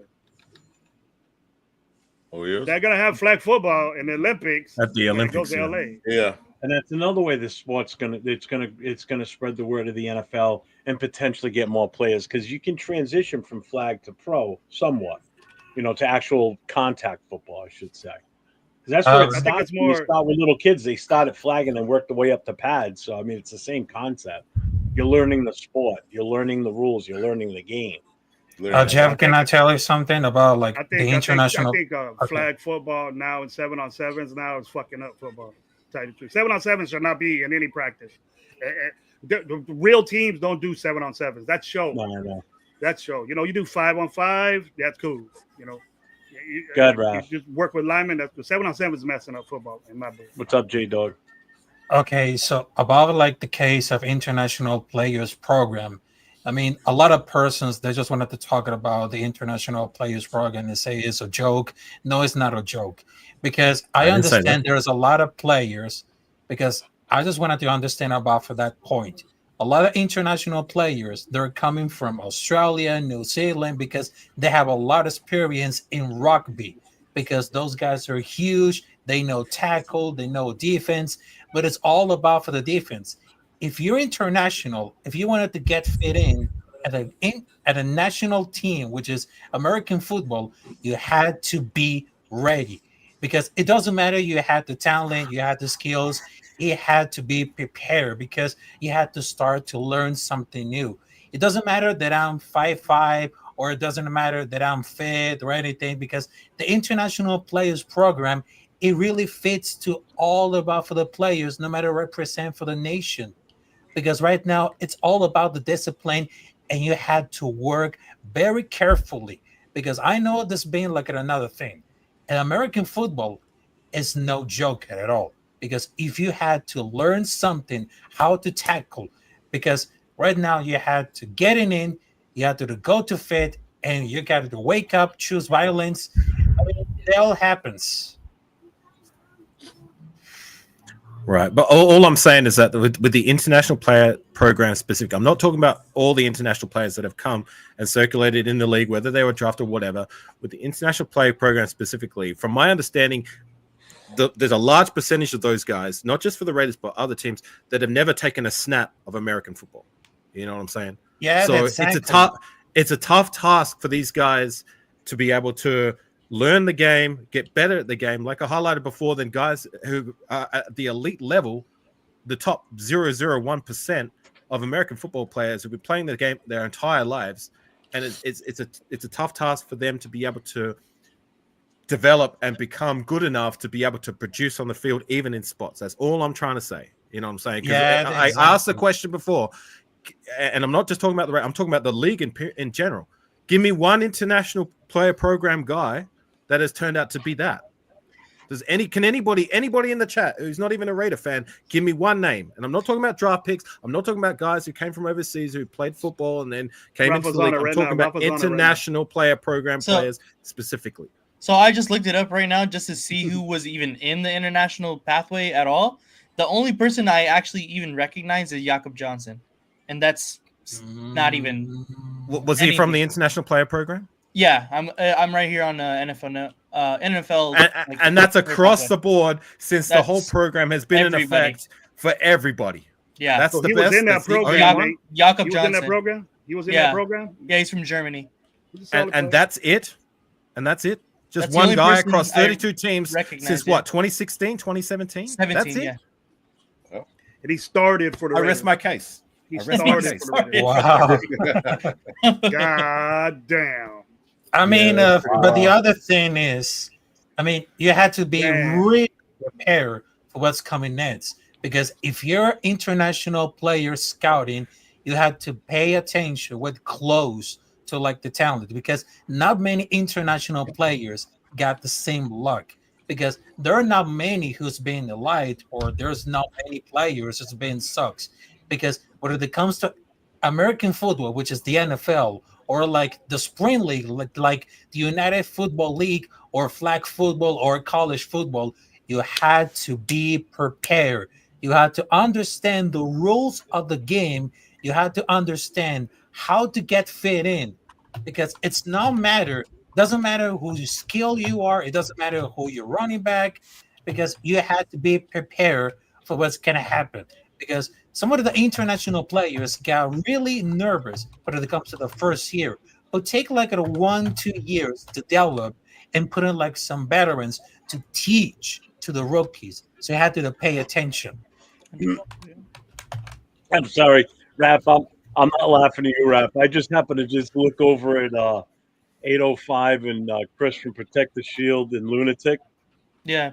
Chris is fucking hammered on the camera. Yeah, right now. They're going crazy right now. Wait. Are they going crazy? Hey, I was on a chat on that show. I said Chris looks like a defensive line nose tackle coach. He looks like a coach with his shirt for the defensive tackles on 3 foot. They were talking you can about tell he's been drinking since they started that show and drinking. They were. They started. I was watching. It was just. They're showing their balls they're drinking. Oh my! They said, "Well, we lost Christian Wilkins. Why don't we go to the 3-4 defense?" I said, "Oh shit, that means you need more linebackers. And what is our worst position that we have?" Hey, what's up, Dante? East Coast Gridiron. What's up, brother? East Coast gave us a few names, and I can appreciate that. East Coast has given a few names, but like, you know, and I appreciate the names, but that's few and far between. And how long ago? How long has the program been running for? 17, 16. What? 2017, yeah. And tell me if there's like legit specialty players, receivers, quarterbacks, running backs, corners, or safeties that are in that program that been even on the practice squad. Like those, you see a bunch of them, defensive linemen, offensive linemen, basically defensive tackles. All I'm saying is just temper the expectation with these guys. Just the first name they bring up. See what they do. Like, let them develop. If they can even take the field, that's going to be a win for me. And if he can even do anything once he takes the field, that's going to be, the jackpot. But I'm not expecting nothing from any of these guys. You just went through the history of the whole program, and it's been few and far between. So that's what I'm trying to say. Aaron Donald wasn't the biggest nose tackle ever. He was the best because he was here, and he was a hella fucking strong. Right, all those. The best, one of the best ever, right there. Shit, we ought to just call him up and give him fucking retirement. Give him a bunch of money. Just give him a call. There's the stat there. 2 out of 56. 2. Yeah, that's pretty bad. The odds of that guy replacing Christian Wilkins. I brought that up on a live, AR, and it was like, oh, we got this new guy from Australia. He's fucking 6'6", 340. He replaced him. I go, what am I seeing? Right, which is why I was passionate what I said before, and I have every reason my glasses, bro. I had to clean my glasses off and drink coffee. I have every reason to root for this guy, Gravy. He's my fellow countryman. He's a Samoan Australian, just like me. So I've got every reason to root for this guy, and I am. I'm just saying, pump the brakes with expectation. This guy's not replacing Christian Wilkins. He's not going to see the field year 1. He's not going to see the field likely year 2. He may not see the field, period. You know what I'm saying? That's all I'm trying to say. It doesn't matter if he gets cut or not. Just hope he does well. He's where he's at. I hope he does well. I hope he does too. Good practice guy. Got it. Put some damage on your offensive line. Let him learn. Let him to hone his craft. The offensive lineman can't stop him. Then we got problems with the offensive line. Right. Right. Because that's what he's doing. That's what he's doing right there. He's pushing our offensive lineman around if he's doing that. Getting that work right there. Right. Good practice. The camp guy, bro. That's good. It's good for him. Well, he's gonna make the team, bro. He's gonna make because he's a national player, so they don't have to cut him. Make our team better. He's gonna make a guy like that make our team better as a whole. He's gonna be in a practice squad regardless because he's a national player, so they're not losing a roster spot. Right. So they don't count against the roster spot. So I like the program in that regard. All I've been trying to say this whole time is just temper the expectation. That's all I'm saying. What's up, Robert Pena? What's up, Hey, Robert? Don't forget everybody that's in the chat. That guy not being there. Show some love to everybody on the panel and hit all the different channels. You're gonna have problems. Hit the sub, hit the notifications, hit those likes, show the love, spread it around. Appreciate you all. And I thank everybody that's been in here so far on the channel. On the panel, you guys have been awesome. Some good combos tonight, actually, really good combos. Yeah, but I'm sorry to interrupt. I'm kidding. I mean, no, I understand. Hey, Rafa, you think you take your glasses off that we can't see that you're looking at something? That don't work, bro. That don't work. No, because first and foremost, I mean, that's a very good I'm question. just messing with you, man. You know I just mess with you. we all love you, I understand, but I mean, the only thing that I just took off my glasses is because, well, sometimes I have issues to watch because I know that I have myopia, and when I use those glasses is to wear some good. But some of those people that they say, oh, he just reading something on the chat, he was reading an article, he was just watching at another video, something like that. But I understand it about it, but sometimes I had difficult to watch because I know that sometimes my eyes is getting blurry, but I'm not blind. Okay. So I'm not and to be honest, right now, I'm very cool. I'm not drunk. I just got my vision blurry because sometimes my vision sucks like Samir White and Cesar McCormick. Their vision is trash.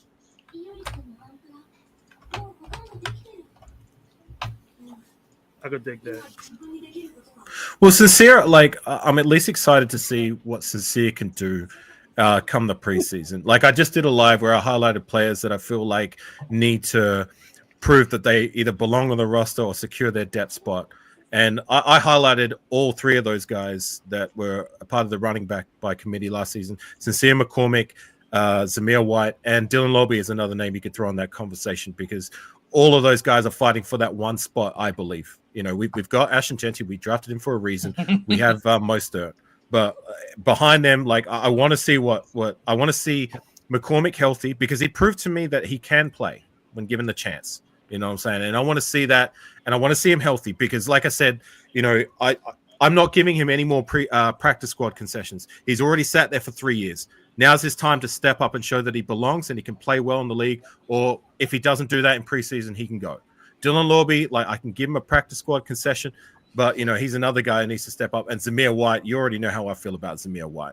You know what I'm saying? Like, you either show that you can be an adept rotational guy preseason, and you need to be balling out against second, third stringers. Otherwise, you can get up out of here. Well, Zamir Dante agrees with you. He says he's cheeks. Yeah, I've been the loudest one in the room. Lobby's not even listening you to the have, running back man. room, though. He just says a punt return, kick return. He's not even in the running back room anymore.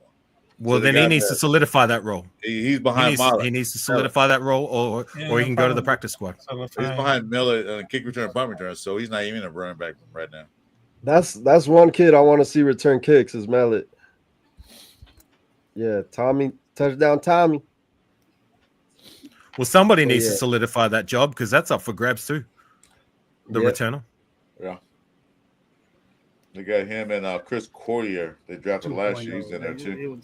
I can't believe Raider Nation was saying this guy was a McCaffrey 2.0. What the fuck is wrong? Oh my God! Stop! What the fuck is wrong with this? Stop! I'm glad we don't have that situation with 2.0s this year. I haven't heard a lot of 2.0s this year. It's okay to give him player comps, but don't crown these guys as 2.0 whatevers, especially guys drafted in the 6th round. I mean, come on. Yeah. Come the frig on. I got you. Oh, man. All right. Okay. Fumbled a lot, so. Okay, so I'm about to pull off right now. I know this is very late right now, but I just wanted to tell you salute to the chat right now. And I know that I'm going to learn a lot of things, something. But you know what? I mean, I just wanted to have a great night, great week. Salute to the chat, salute to the whole nation, to all these amazing content creators, Avakasi, Jeff. I mean, LB Raider, because sometimes I forgot. Gravy, Grace for Raiders. And I just wanted to tell you about this one. Happy birthday, Untisted Soldier. God bless you. And I just wanted to tell you, just like a motivation speaker, just like Sweet James, this is motherfucking Raider Nation. There is nothing can stop us. This is Raider Nation. There is no Chargers. It's not the Gestapo? No, I'm just saying there's nothing can stop us because this is Raider Nation. Yeah, I'm just trying to you get it memorized. So much love, much respect, everybody else. Take care, Rafa. I'll take care. Rafa. All right, bro. Have a good weekend, Rafa. All right, man. Take it easy. All right, man. Have a good one. Love the Peace out, motivation, bro. Love the motivation right there. I'll play for you any day. Run through a wall. He means well. You need He does. We're used to that. We're used to that motivation.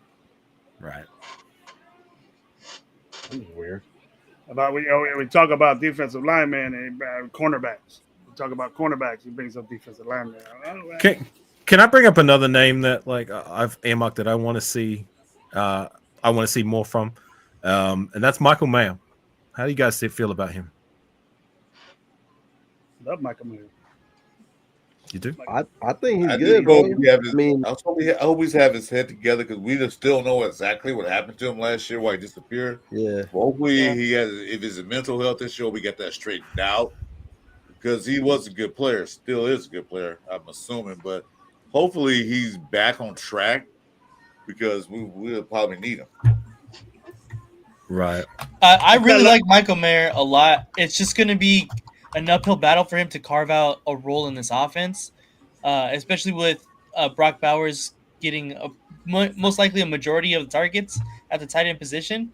If he can play that inline tight end like we're kind of expecting, Brock Bowers, can move around a little bit. Maybe I just don't want to keep him as the blocking tight end because he's a lot more than that. And just to use his talents as just a blocker, I feel like would be underutilizing him. I just hope that he can find a way and find a role. Chip Kelly can find a way to make him work because he's a good player. It's just he's going to have to, fight for targets in where we have a lot more offensive power now. Right. I guess why I brought him up. Sorry, go ahead. Go. My bad. I want to see him more in the red zone. I feel like he has a lot of red zone potential that we haven't really used them in the red zone as much as I thought we would. Last year he was all jumping trying to jump all over players and stuff like that. Like that's just exciting. So if we could get that side of him in a more confident stance, I feel like he can make some big plays for us. Yeah. I guess why I brought it up, my critique of Michael Mayer. Look, I get it. He took time away from football. Speculation. I'd like to highlight speculation is that it was mental health because nobody outside of the Raiders organization knows. All right, so we can only speculate. And if that is the case, I can appreciate that. You always got to make sure everything's right upstairs. Take the time you need. However, in terms of overall production during his time as a Raider, no one's going to sell me. And we drafted Brock Bowers, and he's been proven to be an elite player at the position right from the rip. But no one's going to sell me the production we've gotten out of Michael Mayer, a guy we've drafted in the second round that we actually traded up for, has even come close to the expectation that you expect from him. For me, reading it out loud, like 460 yards for 2 touchdowns or 48 receptions in 2 seasons. We got that in 1 season from a guy we drafted years back in Michael Rivera. You know what I'm saying? A guy we drafted in the 5th round. Like even Foster Moreau was more productive than him. Another 5th round guy that we drafted, years back, who was a dependable guy who proved to be that in his first 2 seasons. You know what I'm saying? This is year 3 for Michael Mayer. So no one's going to sell me that the production from his perspective has been even close to good enough. You know what I'm saying? So I've earmarked him. I want him to produce and be better than what he's proven to be. He's shown that he can play in spots, and I can accept that. You know what I'm saying? But like, I want this guy to produce. You know what I'm saying? Like, I just read out the production. Like, can you guys sit there and tell me that's even close to the bare minimum expectation that you get from a round 2 draft pick? Anyone? That's why I think he's not going to be here because they're going to do something with him. There's rumors he's been on the trade block. He's been on trade block, already. Yeah, he wasn't the type guy. I love Michael Mayer as a player. I'm not going to. We shouldn't know what his problem was. If it is mental, you got to question: does the dude love football? You got to be that way. You got to be on point when you're in the NFL. And when you really look, we got so obsessed with as fans with the 12 personnel, and we really got to understand what that means. 12 personnel. Yeah, you got 2 tight ends out there, but what formation are you in? What are you going to do? Otherwise, you got 2 tight ends in there. What are you going to do besides that? It's just not. Sorry to interrupt you, Gravy, but how many times did we even see that? They didn't. And the amount of times that everybody was talking about it throughout the course of the offseason. How many times did we see that?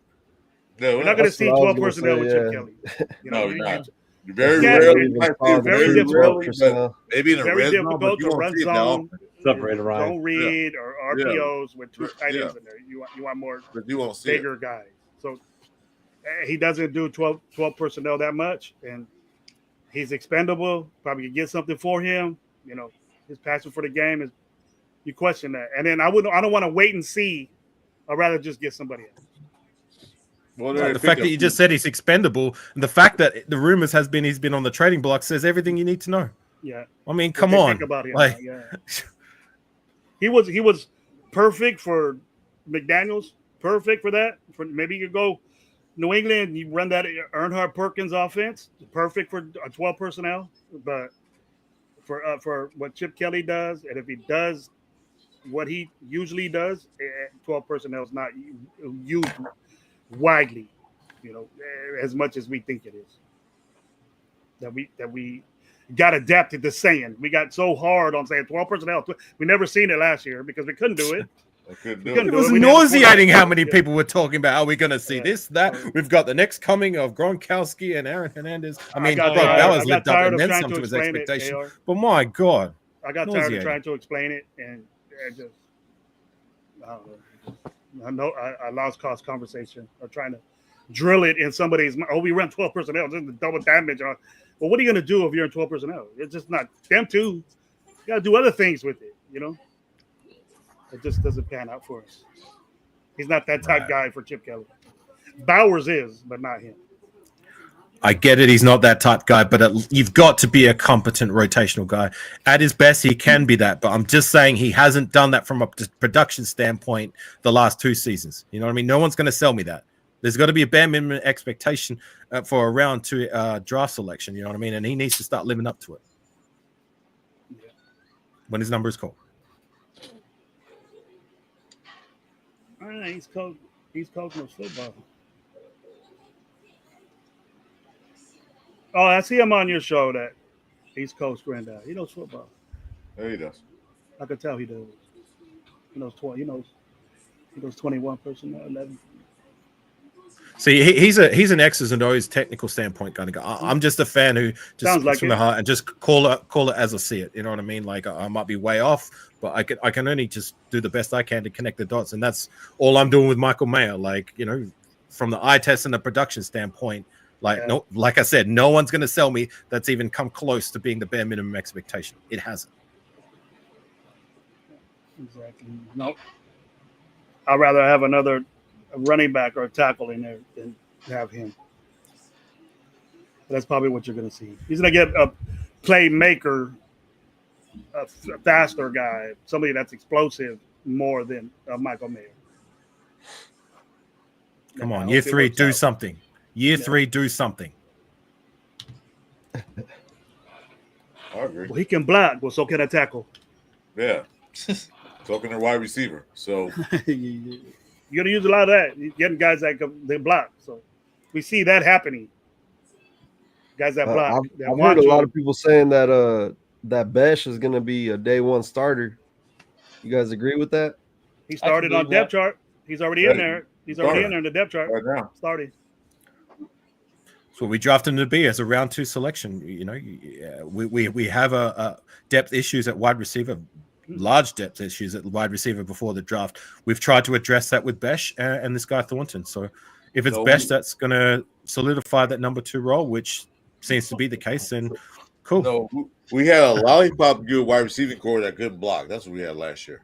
Okay. Yeah. That's what we The had. only one I was blocking was Jacoby. That's the only one Yep. that blocked. Only one. But blocking is yeah, blocking Tony's is compl- up right now. In a run game. blocking is complementary, much like we were talking about with the cornerback role. Like the tackling is complementary. Your priority and your primary role is to lock down and shut down these receivers. As a wide receiver, your primary role is to catch the ball, make some plays, do these things. The blocking side of things is complementary. Michael Mayer can block, but I want to see him produce more when it comes to the receptions, making plays, and even in the red zone, scoring touchdowns. Now we're saying 3rd and Bash now. That's what we're saying. That's what he's saying. Like they're in best throw. What? Oh my God. That's what you call them now. 3rd best throw.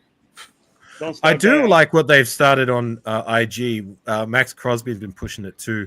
How like if Besh starts to emerge and he starts scoring touchdowns for the DJ at the Raider games to start playing that song by Too Short. What's my favorite word? Bish. Yeah, that should be funny. Right.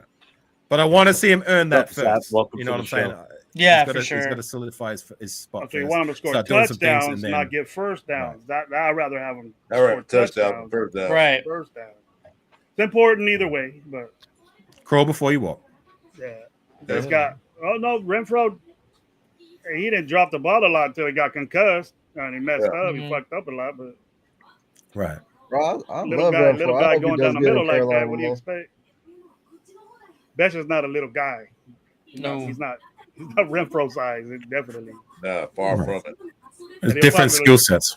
Yeah, he'll probably catch the ball too. He's real strong catching the ball. That's what I like about him. If anything, we got 2 Jacobys out there.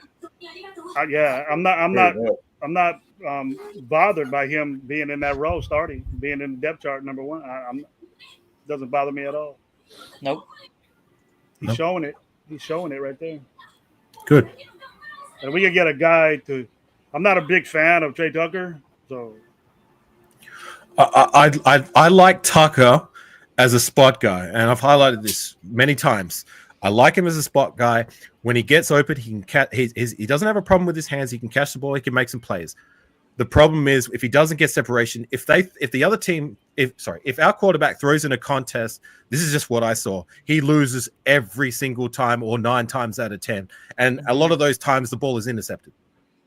that's my problem with Tucker starting on the outside. I don't want to see him starting. I want to see him being relegated to when you're on the field in spots, like just take the top off. If you can get open, throw him the ball, cool. But to be a dependable number 2, he's not that. No, Tucker's not a 50-50 guy. He's only 5'9". He's not. And you going against the guy, these DBs that are 6 feet tall. More chance than not, these 6-foot DBs going to bat the ball down, like you said, or pick it off.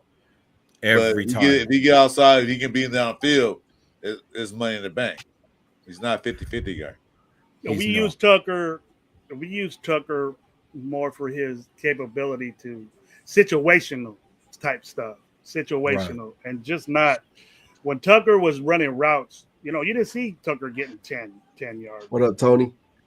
Crosses or anything like that. Tucker's not really a big guy. He's fast, fast as shit. Right. But I just questioned, okay, Tucker's in there. He's gonna run a deep post or deep, post corner or I really don't know his route tree, but he's just fast. And he has a problem with his concentration catching the ball. You know what I mean? Well, he can catch it when he's open, but that wasn't his issue. Sometimes he would be wide open. Sometimes he'll be wide open, AR, and he had to replay because the ball was bobbling in his fucking hands and stuff. Yeah, they always have to replay his catches. I think the stat, like someone highlighted, because I had this debate with, I think it was Yerp, shout out to Yerp, who's high on Trey Tucker, and I debated with him because he brought up the stat that his drop rate is very low, and my rebuttal to that was like, well, does that count for how many times the ball was either deflected by the defender or intercepted? Because I don't believe it does. You know what I'm saying? And that's my problem with Tucker. Granted, we had to have him starting on the outside due to the depth issues, which hopefully we've solved because of what we did with the draft. But that's all I'm trying to say with Trey Tucker. Like, I don't want him starting on the outside, being that, like, when it comes to the contest, he's not good.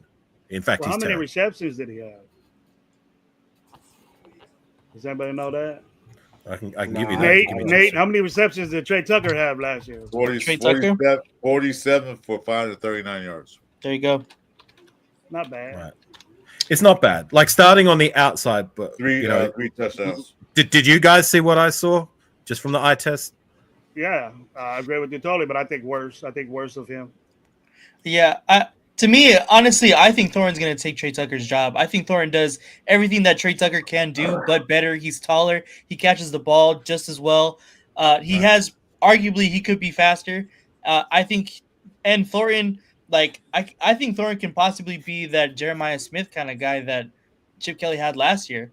Obviously, he's not Jeremiah Smith. Obviously, that's crazy. He's talking about the number 1 pick in the draft next year. No, I know that's why. No, that's why. But like, he could play that kind of role and take the top off too. Well, isn't he a freshman? Wasn't Jeremiah Smith a freshman? No, he's yeah. No, he might be. I think he was a sophomore last year. Oh, okay. Yeah, East Coast don't like Thorin, I guess. I can only do that on my stream, Rorschach. I don't think. But you know what? The thing I like about Thornton, even though it was in college, this guy caught 26 balls and got 607. Fuck, you talk about after the Take play, off, bro. After the 26 balls, he caught. Jeremiah Smith was a true freshman. Yeah. Yeah, bro. It's gonna be a while till he's in the draft, but he's number 1 pick if he could come out. That guy's Mike check 1 2 1 2. Does that work? Him and Ryan Williams were crazy last year. Do I sound like a transformer? Oh no. No, you're good. No, doesn't work. No, it doesn't work. It only works when I'm on my own side. 26 catches, 690 yards. You talk about big play potential right there. That's what we're looking at off the bat. That beats out Trey Tucker right off the bat. He might be a little slim for me. Might be a little slim. Right. Ruggs wasn't a super big. Ruggs wasn't a super big ass dude. Maybe you could do that. To East Coast Gridiron's stat, he just shared it. Yeah, I that's what I was saying before. He can catch the ball if he's open. I'm not disputing that. But what I'm disputing is that, like, that stat right there doesn't count for how many times the ball was deflected or how many times the ball was outright intercepted when it's in the contest. That's my gripe with Tucker. They both need route. They get that route trade going better. Yeah, exactly. Once they get that, they got good teachers there. So Lily wrote chat. Welcome to the chat. All that I'm bad at. The only thing I'm happy about is that we got some big guys in the receiving corner. I got tired of the little guys last year. Although they can catch the ball, they can go fast.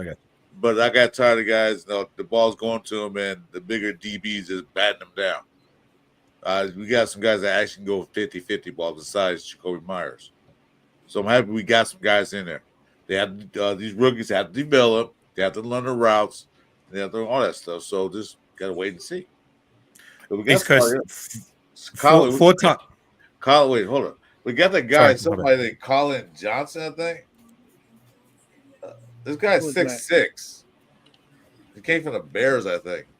So they got big receivers. Don't tell how good he is because he played about 3 different teams. I think that guy's a tight end or something.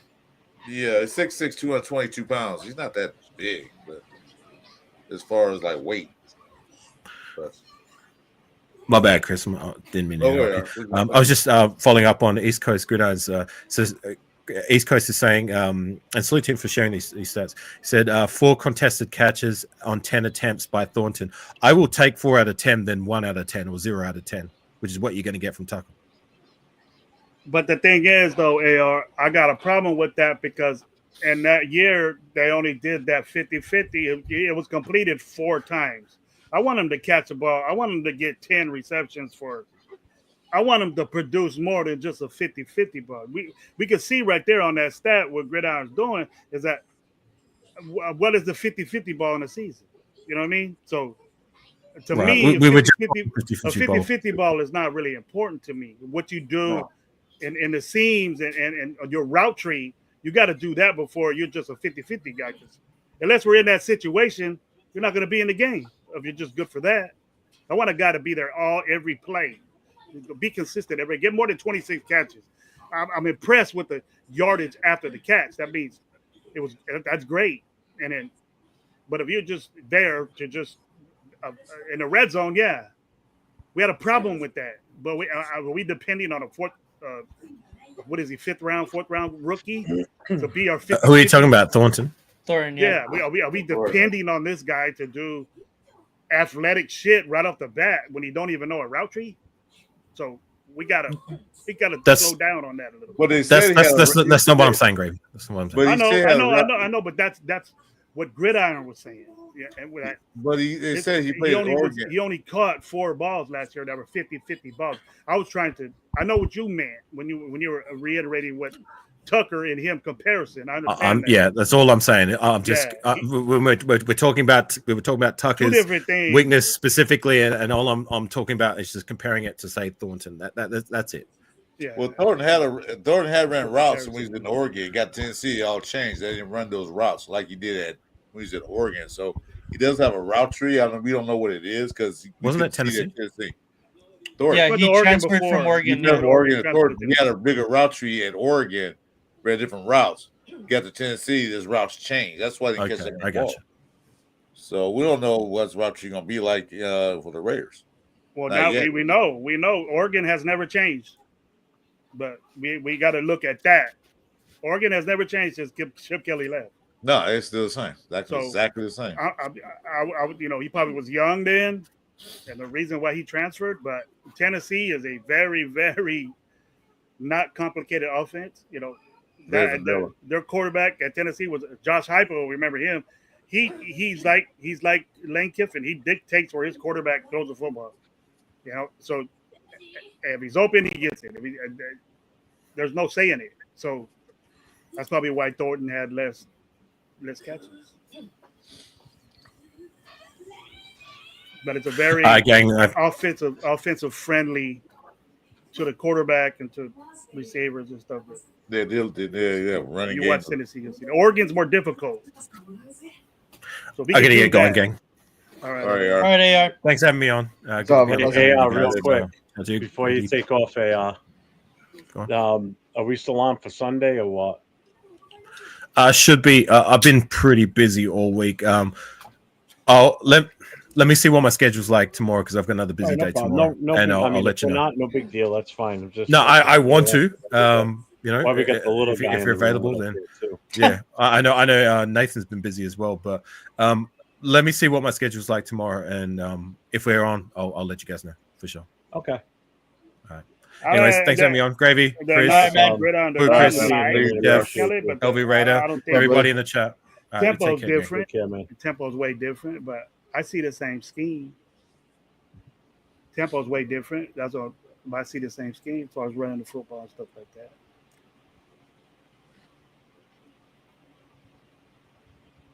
It's about the same scheme, but of course, it'll be a little different. It'll be exactly in a way. I understand what he means. It's different, but about the same. About the same. I see the philosophy. I was watching it in the bowl games this year. I watched them that long. I inherited outfits for a minute. We couldn't do the tempo. You got to do it right. But you got to have guys that run that type tempo. He does. He kind of got off that a little bit, but he's a super ass speed when Chip Kelly was there.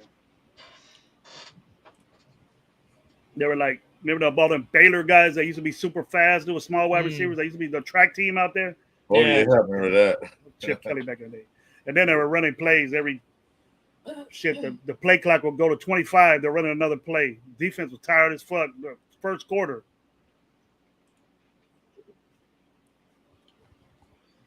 I love that shit. All right, guys. I think I'm gonna probably hop off too right now. But I will be on tomorrow. I will be on tomorrow with Jay and Rundown. I will be the guest tomorrow on Good Morning Raiders. So make sure to tap in tomorrow for Good Morning Raiders. So you said you're busy. Oh God. But yeah, I will be on tomorrow. So make sure to tap into that. And then we should most likely be playing on Sunday. Hopefully we'll be playing on Sunday. So busy weekend for sure. Appreciate all you guys, per usual. Great talking to you guys. Thanks for being on as here always. We appreciate you. You're always welcome. Thank you. Thank you, man. But yeah, have a good one, you guys. All right, take it easy, brother. All right, dang, is it that time already? I don't know. What do you think? It is. I'm feeling it. Shoot, Jeff, you on that East Coast time? We barely hitting 10 over here. Oh, this is nothing, Jeff. It's 1:12 now. Good thing is early for Jeff, my daughter and her husband you're the youngest up in one in the Maine, crew. so I Let can us old stay men on talk late. about I can old talk shit. as late as loud as I want. The wife's at the other end of the house in bed. So let us old men talk about old shit. Yeah, it's all right. If you want to hop off, man, go play some marbles outside. That's cool. I mean, Nah, marbles. Get I'm back- gonna go get get back my. to that little I'm gonna go get hopscotch the game you stick got and going on the metal outside. wheel and just roll around the stick in the backyard. Let's go play some kick the can. Kick the can or something, Kick the yeah, can. tripping. man.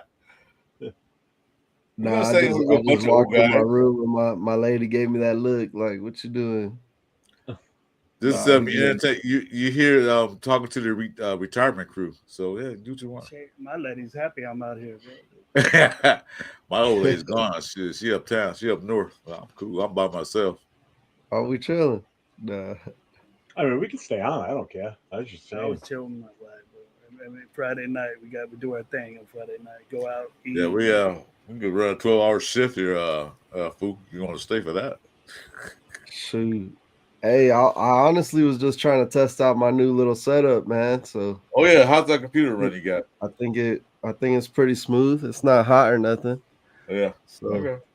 Yeah, you were saying that. I was saying, I was telling you, you're gonna be coming up with that with your new stuff. You were telling me about that. Yeah, I got my new little camera set up.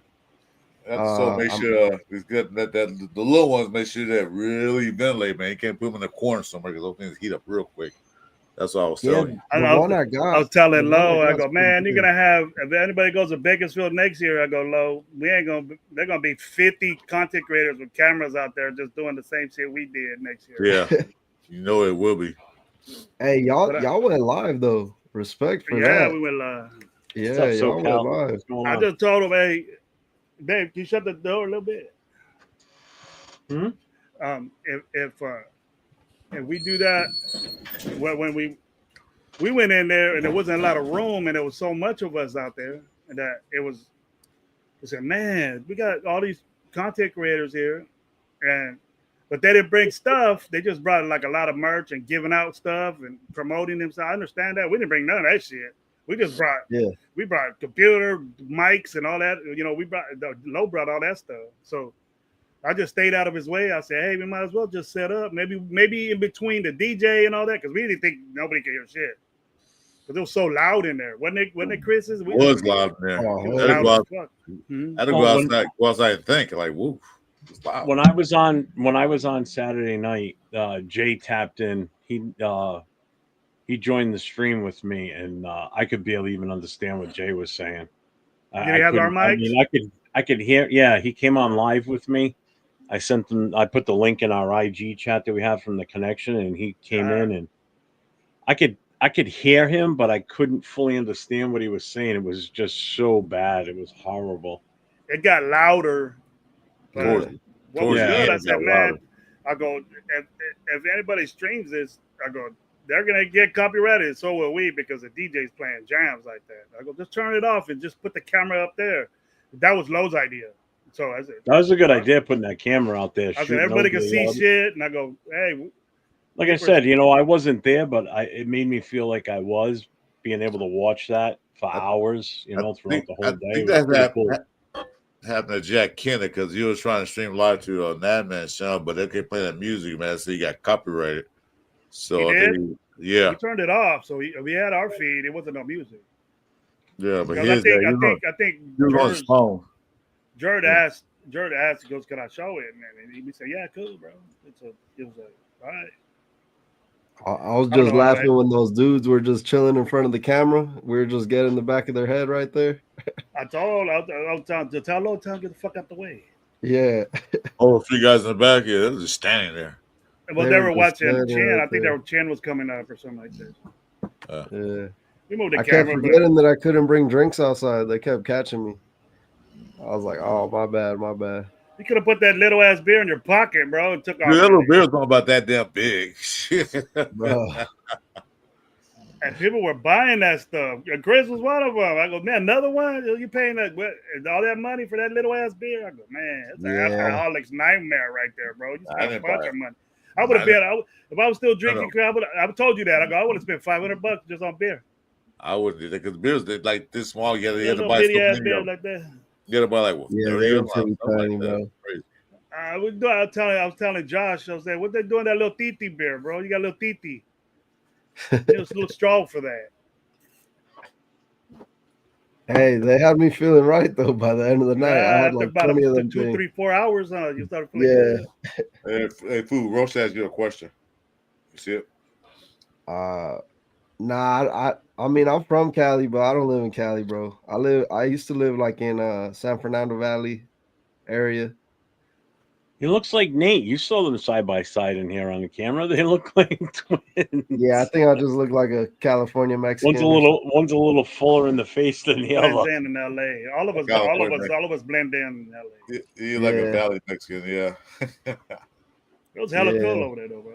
I met a lot of people. It was cool. It was great. I'm in Vegas now, real shark. So I forgot most of the beers were made. But you had to buy a certain amount. You had to buy like, I don't know how many was it, 16 to 16 beers. They had like this beer fast pass. It was like $56. Yeah, and you get 8 beers. But I learned a little secret. Like if you're tipping the girls, they were hooking it up. Yeah, they do. Of course they do.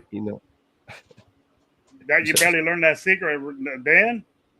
Well, no, I mean, I always like to show support. So, that's what he was talking about. That right off the rip. Fucking Jeff. I would have given him $70. I'll be back for another 8 in a little minute. Yeah, I slid her 5. She gave me like 3 beers at one point. I would have slammed 8 beers in probably 15 minutes, the way I usually drink. I said, well, first of all, I would have pissed him off because I said, what the fuck is this? What do you want to do with this little ass beer? Yeah, you got to get that little drinking band. Also, you go to the thing, pay for it, get that band, then go to the bar. I went to the bar, bro. I wouldn't even been outside, Chris. I would have just been right there at the bar, just give me no. What's going on, man? Yeah, I know, right? I wouldn't even went outside. I went to the bar and said, how much the beer? Said, well, first you need a band. I'm like, what band? And that's what it announced. You get the alcohol band. I show my VIP band and said, no, you get that drinking band. I'm like, oh. I would have said I lost it. And you had to buy little tickets too at the separate counter. Yeah. Yeah, it was a mess for a second. Well, not for them. They made a bunch of money. I see a lot of people with beers in there. They didn't leave the bar. Nah, you would have paid them some money, Chris, and said, give me a handful of the tickets you're putting away. There you go. See? Yeah, that's true. You're good, huh? For real, huh? Yeah, Shit. bro. See, yeah, man, you barely learn how to drink, bro. You better learn how to hustle them bartenders. Come on, bro. I'm a lightweight. I can't drink like I used to, bro. That's Chris. I was supposed to be at the after party. I went to my hotel room, passed out, bro. God, what happened to you? And you were with everybody. You were with everybody that was there too, huh? Yeah, I was like, I told Severe, I was like, I'll be right back, and then I never came back, bro. Oh, that's cool, man. Yeah, that's why I didn't see you there. Yeah. Mentor from Taps, bro. No, that was fun though, man. I'm for sure check it out next year. Oh, hell yeah, I was gonna meet you, Chris. Full Chris. Man, I was gonna be both Chris's. That was you know, Gravy. I'll be honest with you. I was gonna be Radio Nation Jason there anyway. But the first person I was looking for was you. I was right there, bro, when I seen you. I saw Leo to the side of my corner. It's Leo. But I said, where's Gravy? And I saw you, that's why I pointed at you. Hey, come here. Let's go outside. I was with Lone already gave him that stogie. I go, let's go outside and smoke this. He goes, He started making excuses. I said, man, you don't even know. So this will be my first cigar. He said, I go, man, you're probably gonna get sick then with this tough ass cigar I have. Oh well, this cigar. Well, the one you had there, the one you had smelled nice. I like that one.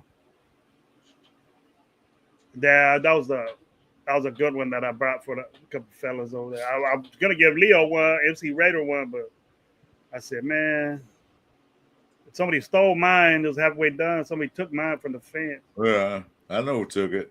So I just got me another one. They wanted my good one, huh? They got your good one. I know who took it. Well, like I said, I'm not gonna say his name over there. I see. I think I told you when you was there. So I hit them. I think I hit two people up. Hey man, I'll be right back. I gotta help the the wife take the two dogs out. We got our daughters. Not to give a shit, bro. You smoking a good cigar with my vivas all over it? I take it. I don't want it back. I don't want that shit back. You mean mouth bit all over it. I don't want that shit.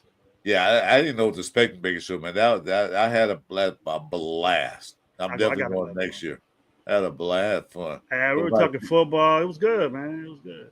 Yeah, it was no nonsense. Mad I didn't win nothing.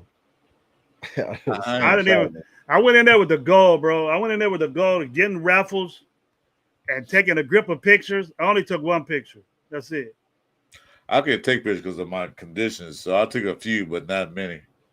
So I regret that. But next year it'll be different. But I was hurting. I was hurting though. I was hurting out there.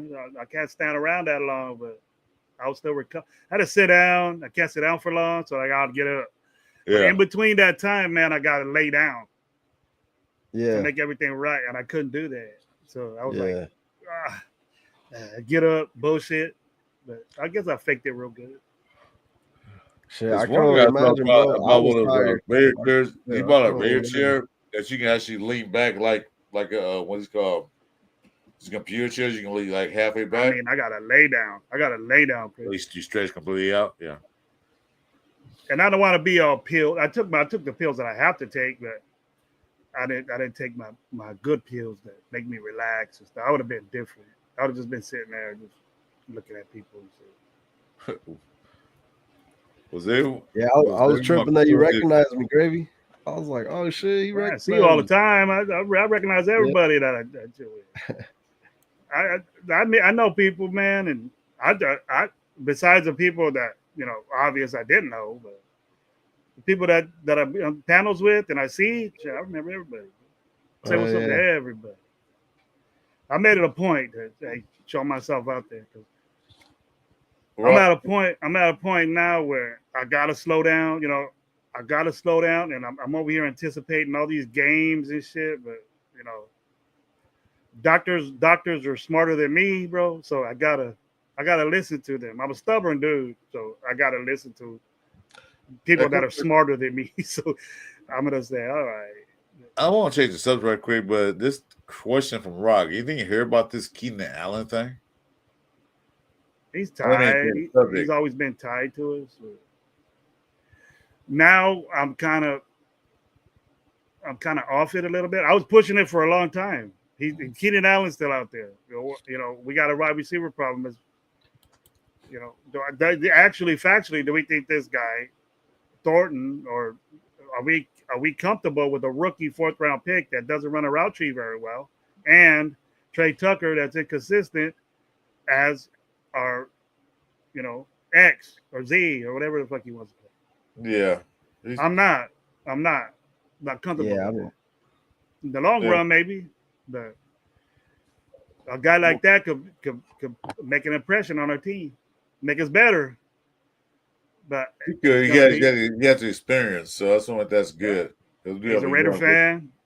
He's a Raider fan, and he's always been our opposition. But we forget that quickly when they become a Raider. You know what I mean? So yeah, that's only problem is he got to stay healthy because he's been hurt a lot. Yeah, but that can happen to anybody. There's a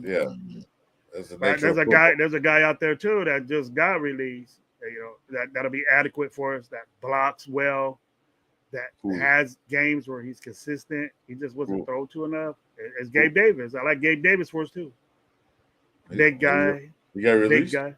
Huh? He got released? He got released from Buffalo. Or he was at Jacksonville. Eddie Cheaper could do the things you think Jacksonville's going to let Travis play both ways? I don't think that's not going to last. He won't be in the season. He won't be in the league for long. I'll tell you that. I look forward to it though, Chris. Tell you the truth, I look forward. If he could do something like that, then he's one of a kind, bro. Yeah, it'd be the only player ever. The guys have went, but they were in packages. You know, they had a package for Dion. They had a package for Champ Bailey. You know, they had a package for this guy, other guy. But you got to figure this, dude. The concentration and the focus that you got to have being a wide receiver has to be on point. And if you divide that in half in the NFL, something bad, I could see something bad happening. You know, and I hope he does it. He'll be the first ever to do it. Do it both ways consistently.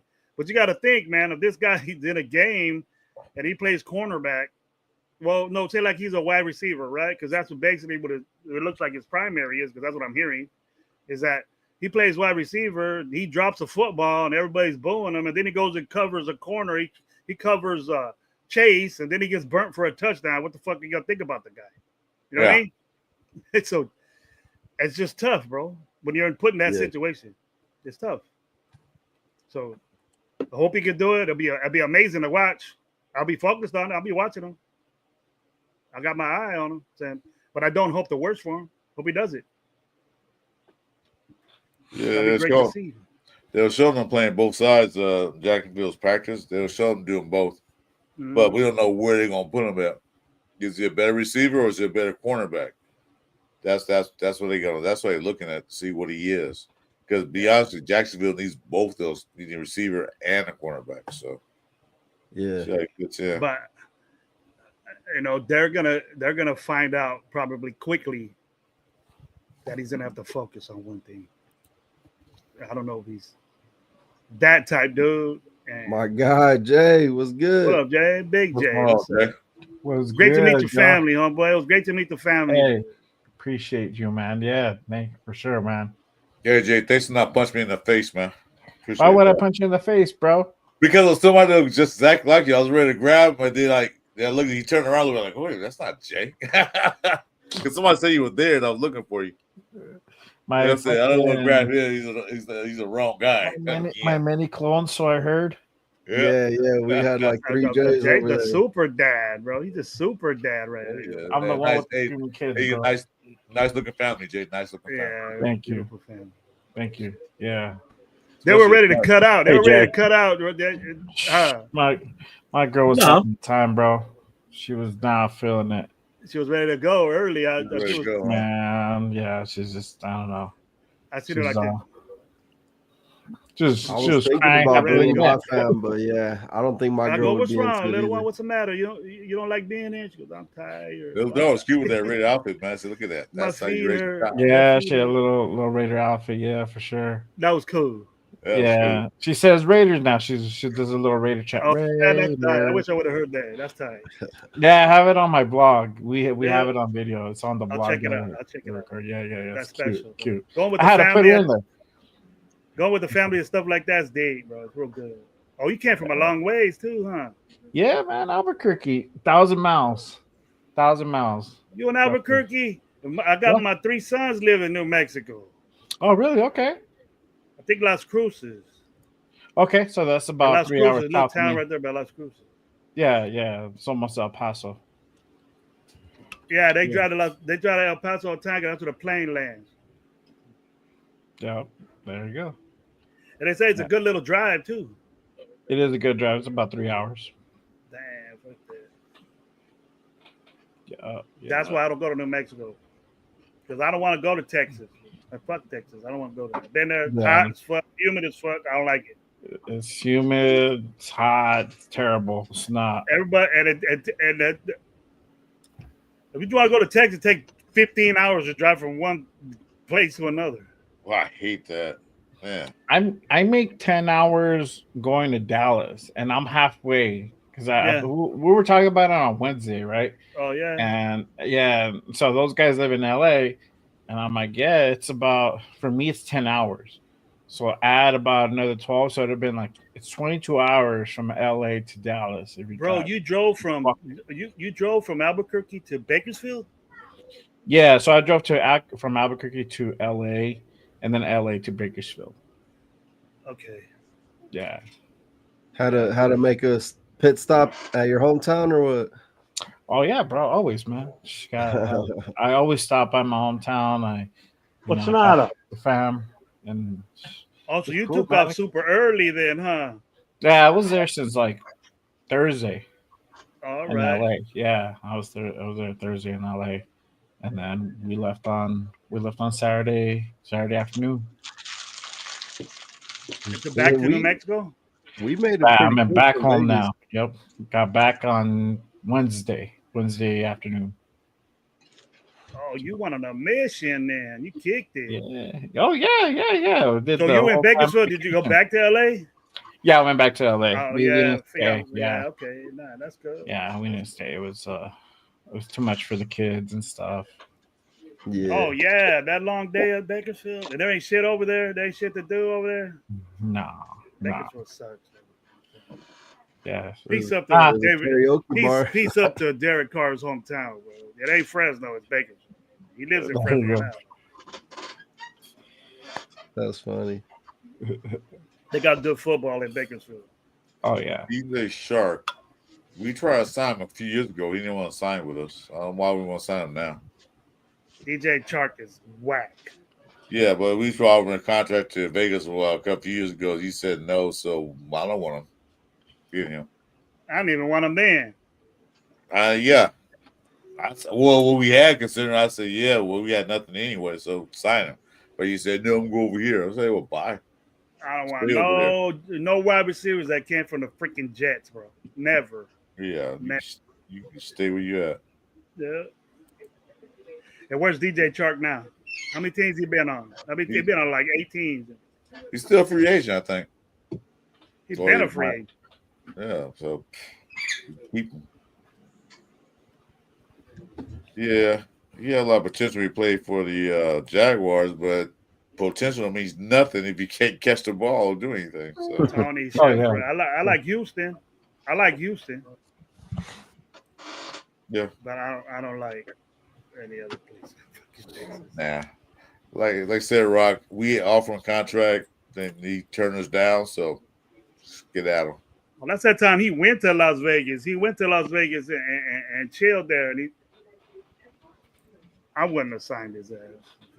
Yeah, that was a while ago, but I don't miss him.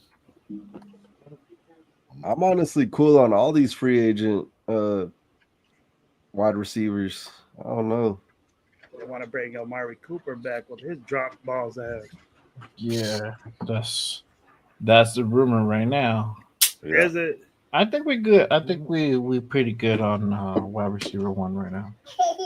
I mean, on Just wide talking receiver, about that. we need a wide receiver one, but right now it looks like it's going to be Brock. But he plays tight end though. He's not wide receiver Yeah, one. exactly. That's That's a that's problem. not good. That's not That- good. yeah, that's a problem. But he can be a number one target. Well, yeah, that's different between a wide receiver one and a target. So Yeah. still you got one. We need to get another. We need to get a receiver that is productive free agency. Because I don't know if Trey Tucker or this rookie can still do things, but I'm done with Trey Tucker already. I'm done with him. Hey, Asante Samuel Jr. Trey Tucker is what he is, and maybe get better with the different people, but I hope he does better.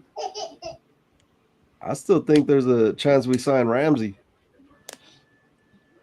A lot of money, bro. It's a big price tag, bro. And you have to trade for him. We're on a discount right now. We got a budget, Chris. You know what I mean? We can't spend more than $12 million on a good wide receiver. You know what I mean? Well,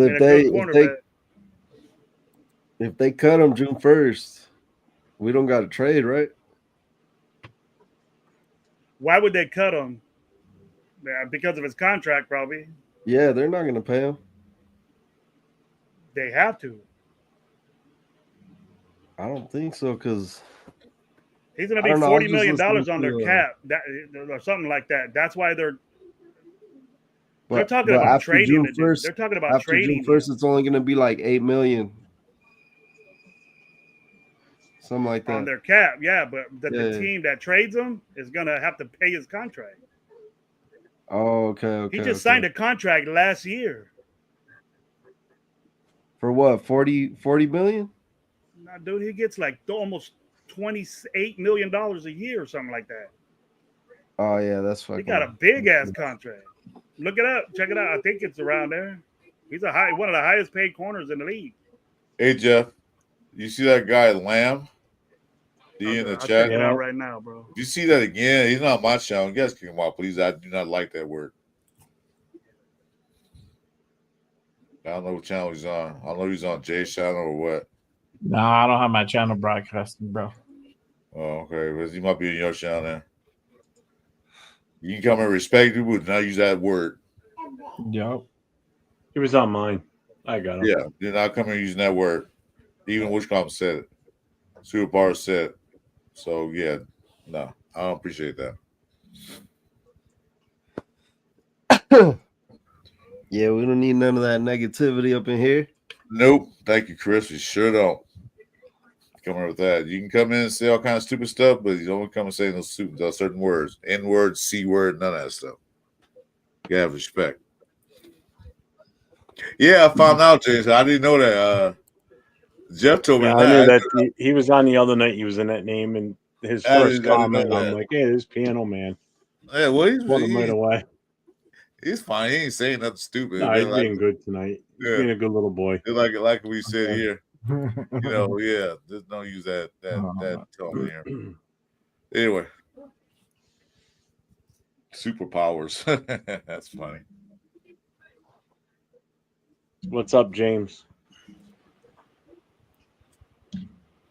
Yo, it said Jalen Ramsey signed a 3-year, $72 million contract with the Miami Dolphins, including $24 million guaranteed and an average annual salary of $24,100,000. Who did? Jalen Ramsey. I think it was last year. Oh, I thought it was somebody right now. Or the year before that. No, he's still in the contract, and we had to trade for him. Got to give him something for him. Well, that's a lot of money, and then we lose a draft capital or a player. I don't know what they might be looking for, but is it worth it? Maybe. But $24 million is a lot of money. That's fine. I don't know, but I do feel like our corners still need some help.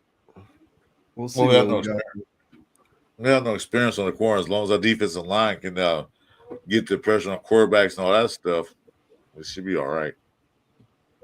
But if we're gonna let Mahomes and Sherbert and Nick stay in the pocket for 5 seconds and stand and look, we will get picked apart. So we signed Ramsey. We ain't gonna extend one of those guys that we have. Colt Miller. I would being that. Jay, this is what I was thinking. That we got 2 offensive linemen, and one of them's a tackle. And I think that this kid Grant is the future of the Raiders, and we might get Miller 1 year, maybe 1 year. Hey, and then we got your replacement getting ready, and then Bash.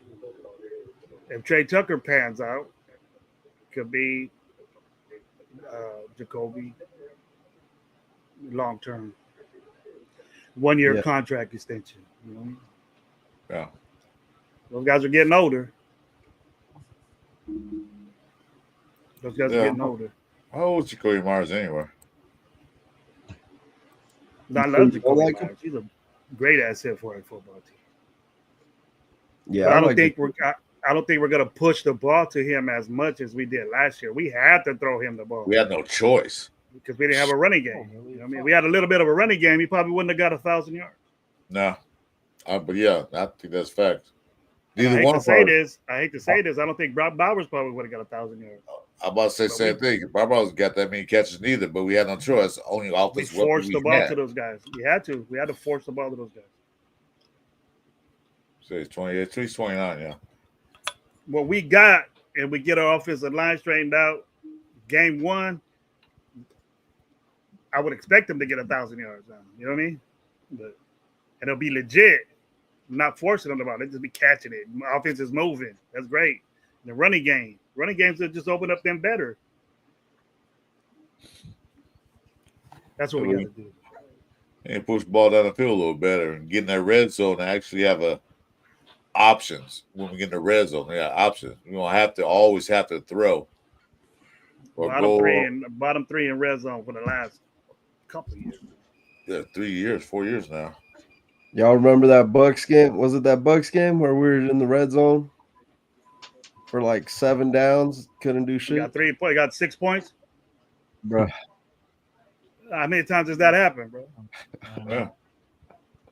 And we wanted that quarterback back. We wanted to keep these guys back. The Raiders forever. Mount Rushmore of the Raiders. We wanted those guys and all that shit, but they're fucking 6 points on 7 tries in the red zone. What the are we talking about? Yep. Well, I remember that one play they had at the 2-yard line. They ran a shotgun formation. I'm like, what the hell are we doing? Run the football, bro. Run the ball. Shotgun on a 2-yard line. What? Yeah, that's what I'm talking about, bro. Well, what would happen is we'll be on the 2-yard line and they will get a 5-yard penalty because Illuminor fucking could jump outside, right? And then we gave that dude an extension. Yeah. Same thing happened. But our offensive linemen suck so bad, I was saying, man, we should bring Illuminor back. Fuck it. Might as well. Illuminor did dumb shit, but he was a pretty good little offensive lineman, I'll tell you that. He did dumb shit. Yeah, did some false starts. There was the other guy, Leatherwood, false start twice in the red zone. Like, the hell you I never seen an offensive lineman get picked so high and then get cut fucking next year. Damn. And then went to another team and got cut from them. That's bad, bro. That's not good at all. That tells you that makes us look even more bad. That showed how competent our front office was. Like, Jesus Christ, dude. But I think we're doing better nowadays. I think we are. We're gonna find out. We won't know until next year the product on the field. We'll see what these guys did because we can't judge them just yet. We gotta wait, and we can't judge them next year neither. We gotta wait another year after that to see if everything worked out. Because we got a lot of young players on our team. A lot. What's up, Carlo? You got a bunch of different dudes on your chat, bro.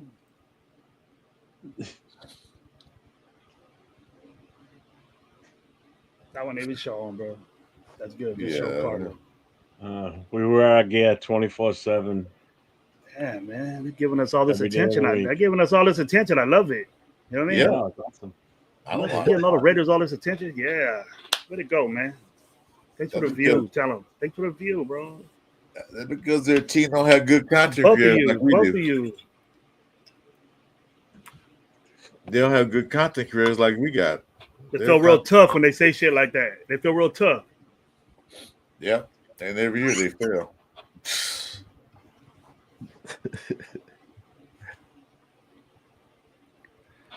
Some hating ass food. I don't know who this chat bet. He doesn't even have a team. Muhammad, whatever his name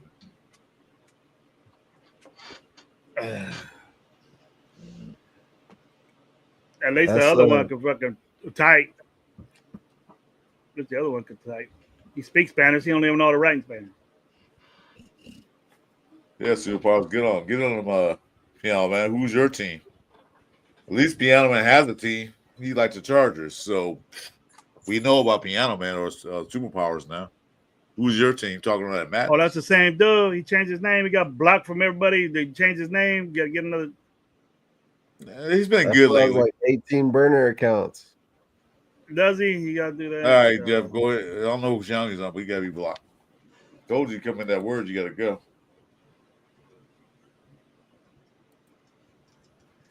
That's probably Piano Man too, bro. No, that's something. Yeah, man. Block that dude. Kick him out of here. I don't like that word. Watch one. The N word. You ain't got to say that in here. Get out. Hey, you talk about the Chargers? Psh, let's see y'all trophy case. You ain't won shit. Is that what you're telling them? Zero rings. Yeah, so I'm preaching the N word, man. You gotta get out. You can say what you want, but you get out with the N word. But y'all talk about Chargers, this, Dodgers, that. Y'all ain't won shit. Got one Super Bowl and got your ass kicked by the 49ers of all teams. No, I'm not chilling. Super Bowl, sorry. Just don't like that Chill, bro. It bothers me. Yeah, fuck all you choker fans. I'm back to LA, man. What were LA for? They renting the stadium over there. They're the little brother of the Rams over there, bro. You gotta pay rent to be in that stadium.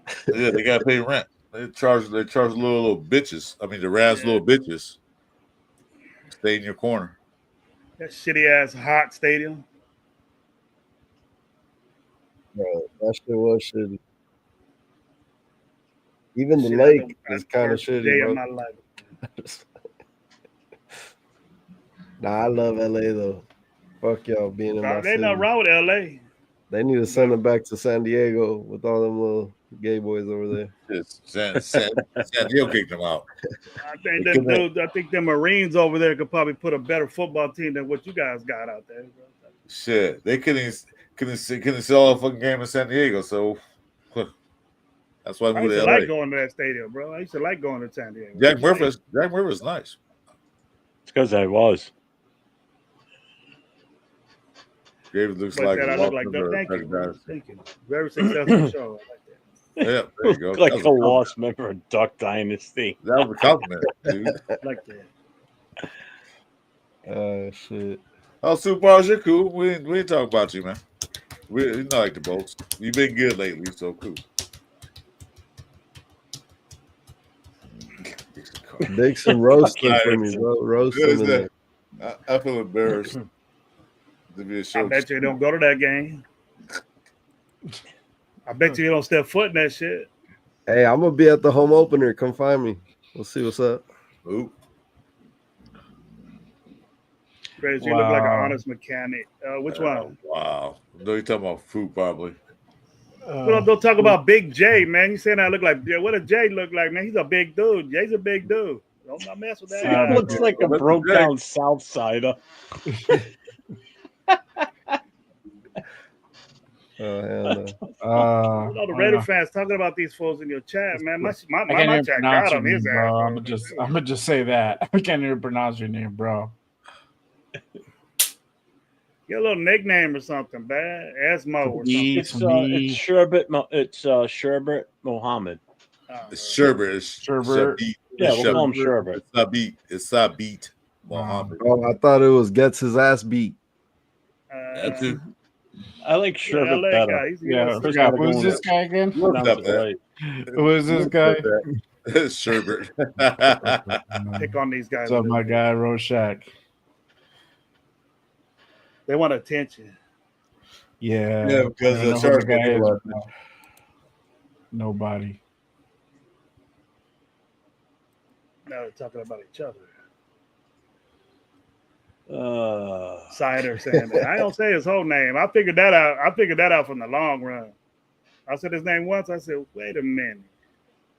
Who's that didn't get his name? Didn't know what it was all about. Jeff. Leo didn't realize what Dixon cider meant.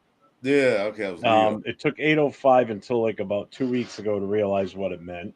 Oh, He yeah. refuses to say it now. Yeah. And I was like, hey, Dixon, what's up? And then I was like, man, that don't sound right. And like, there's a dude that's in my chat. His name is Raider Jangalang or something. I ain't saying that, bro. Come on, you gotta come out with a little nickname or something. I ain't calling you Jangalang.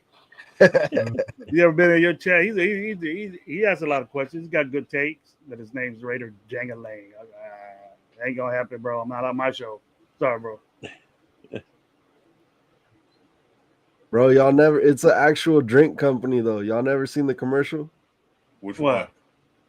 for Dixon cider? Yeah, I've seen Nah, the I don't commercial. It's don't say Australian too, right? Yeah, it's Australian. That I don't shit's say so shit like funny, that. bro. Really? That shit had me dying first time I saw it. I didn't know that. But I bet he pulled it off on a bunch of people, though. I bet you, I give him credit. He put that. He Oh, I'm pulled it sure off he on a bunch. did. People Oh, say, I- "Yeah, Dixon Cider, you got a good take, bro. Dixon Cider got a great take." It was damn, you ain't got the hit yet. They didn't get it. And Dixon's probably over there. This guy ain't never gonna know. Yeah, fuck. But deep down inside, they love the Raiders because they're in all our shit. Yeah, 'cause And they ain't gotta got know that what they say about us, we've been through everything, just worse than they have. So, and they're still on it. They ain't did shit, nothing. I've been around so long, and I've been around so long. The Chargers always fucking suck, Yep. Facts. Facts. always. Yeah. They don't suck for a long time. They still suck. Bro, they went to the Super Bowl, I remember, and got waxed. Whacked. Didn't they get waxed by the 49ers or They something? got their ass stumped. Oh my god. Yeah, They like talking shit. Jesus. The only time they went, they got stumped. The only one I like on their team was the quarterback. What's his name? Rivers. Yeah, they had Junior Seau and I dug Rivers. Rivers. That was it. They had nothing else. Belichick and Spagnuolo used to have a heavy team. That's what they're good at, you know, choking. Like last year, what'd they do in the playoffs? They lost in the I first round. remember. And that badass quarterback they had, they think got fucking 3 picks or something like that, something like that. It was like, all right. I swear they had Minshew in the playoffs. Who was throwing picks like crazy. Shooting the minutes. What's going on? That dick ass. D-Menace was good, D-Menace, bro. my boy. What's up?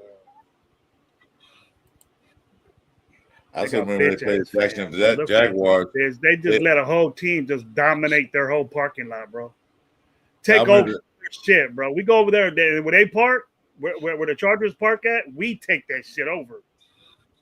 And You they mean got to their park borrowed They parking? gotta park in the back in their so-called own stadium. They're way in the back and shit by a casino. Their borrowed parking lot? Hey, or Grave, what? I remember when the Raiders were in LA, that the owner of the Chargers was mad that people in LA took over the Jack Murphy Stadium. There's number of silver black. I went to Oh those yeah, all games. the time, bro. And the owner got mad and Flow. said, "Stop selling so many tickets to LA." We did that with nobody at the game. He said, "Hey, nobody going. You want something else? We won't go." They said, "Well, we're moving." We'll get them over there. We'll get them. I'm not with that. Oh, that's our stadium and shit because we haven't won in LA. But we will. We'll get it. This guy's funny. Sherbert. They get pumped up right now. The one little year or whatever. But shit, bro. That's all you gotta do. You gotta be out here next. That's all he has. One year. After the home opener, we ain't gonna see him no more. So just wait till the end, dude. Just take it till the end. All right. Oh. They're gonna get mad. Gravy, you gonna go to that LA game? I was looking at it, bro.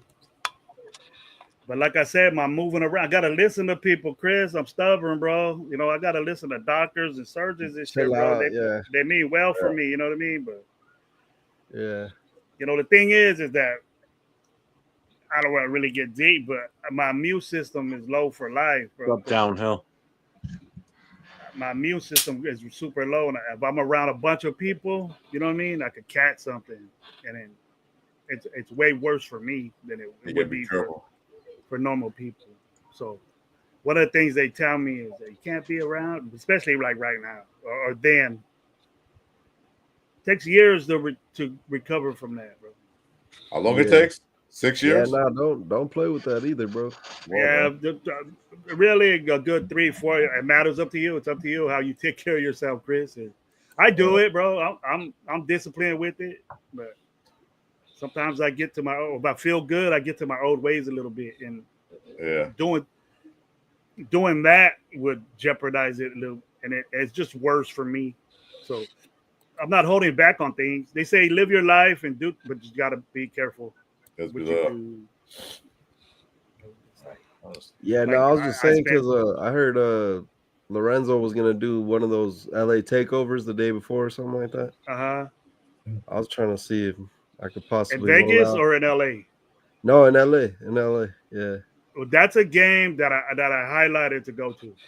I think all of us are gonna be there. Me, Lo, and Gabe, because Gabe lives over there, and I could roll with Lo. I'm for sure gonna be at the home opener here in Vegas. I'm trying to figure out which other ones I'm going to.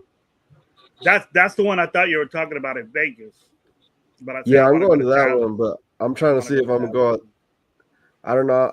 I want to go to one of the Denver ones. Just because those are probably gonna be crazy ass games. I think the games in our division are gonna be hella good, bro. Oh, they're gonna be great. Yeah. We gotta win them. We have to win our. That's. I had a prediction. I did a prediction show of what I thought. You know, look at our schedule. It took me a while to get confident with it, but I didn't want to do it. But I let it all out because I wanted to. But you know, I had us losing some games, and I had us winning some games. But we won games in our division. We have to do that to be successful this season. We have to win games in our division. We can't go 0-6. Can't. I did the same thing. I had us going 10-7 and splitting everybody.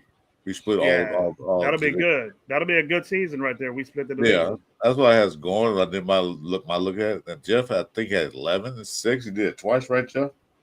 Did it twice and had his 11-6. I had 11 last Friday night when you and I did it, Chris, and then I did it last night with Nate, and I hit 11 again.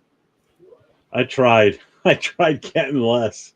It just worked out that way. I had the Broncos sweeping us. I had us sweeping the Chargers, and then I had us, I think, splitting with the Chiefs. We lose the first that's game. Normal though. That's normal, Jeff. Usually we split with the Chiefs. Yeah, I picked us to lose in KC, but the last game of the season, I was kind of 50-50 on that one because I figured if the Chiefs already have the number 1 seed again, let's say that they turn it on again this year and they're where they should be or used to be, and they have that number 1 seed, there's a chance that they may sit everybody. But if we're still a win and we're in situation and how much our two teams hate each other, they may start their guys just to knock us out. Oh, yeah, they will. Oh, yeah, they don't give a shit. They could be fucking 17-0, bro, and they're still play. Mahomes is going to play against the Raiders. I'll tell you that for damn sure. Maybe not Mahomes, but I don't know. I just want that game to matter. That's what I want that game to matter for us. Oh yeah, for us. You know, if it comes down to us beating Kansas City, I want us to kick that ass. Yep. I had us losing games, bro. I had us losing games that I wasn't happy with, but it was just the fact that I was thinking, you know, I thought about it a lot, and I said, you know what, a lot of these young players are going to be in there and late in the season because usually something happens every year. Something happens, and a lot of these young players are going to be playing. And I think it was the Bears game that I had us not winning, and I wasn't real confident in the Dallas game either. And I want to go to that game, but bro, them tickets are crazy. I got them, man. Oh, you already bought them? Yeah, me and the wife here are gonna head up there. My whole family, my kids and everything are coming down. My wife, bro, is a Dallas fan. Oh, okay, word. Yeah, my uncle's a Dallas fan too. But all my boys are Dallas. Well, one don't even give a shit about football. My oldest don't give a shit about football, but my two boys, they do. They're Dallas fans, and my two girls are Raider fans. So that's. I don't know, man. I think our young guys are out there during that game. It was just foreseeing shit. You know what I mean? I don't know if we get somebody new. I might change my view. But I had us going 9-8. Yeah, I was around there too, around 9-8. But yeah, we'll see what happens, man. I don't know. They might surprise us. What's up, Big Bear? Yeah, anybody that's in the chat, if you like what you're hearing and seeing here, make sure you hit all the subs on everybody that's in the channel. You got Gravy up at the top. You got Chris for Raiders. Then you got Raiders Food Chris. And then you got Jay Just Raiders Baby. So make sure you guys get around and hit that subscribe, hit the notification. Anybody that's streaming from this group, make sure you give them that thumbs up from this show today too. So even if you're a fan of another team, we don't care. And then if we could go, 2-2 against the East, just with that Dallas game, and I think we'll beat the Giants. But I don't know. I think that's a blowout. I know we could beat the Giants. And when we get that Dallas game, see, I'm 50-50 on the Dallas game. And that could be a tough one. Yeah. Like I don't think we're going to beat I don't think we'll beat the Eagles or the Redskins. I think that's going to be the two tougher games out of that division. Those games are away too, and they're on the road and on the East Coast. Yeah, and then we got at Dallas least the Dallas one. It's a Monday night. It's at home. I'm just hoping we can get back to our winning ways on Monday nights. Yeah, that's what I want to see. We have to. So we get to set the tone. Set the tone on the divisional game, second game of the season. Set that tone. We're gonna take this division. You know what I mean? So that'll do that. We might bump us up a little bit and get that Denver game. Yeah. I'm just more confident we get that because we have a smarter coach than we had last couple of years, rather. We have the more experienced coach, a smarter coach. So I have more confidence that we will get these games, like the Donkeys and the Chargers and the Chiefs.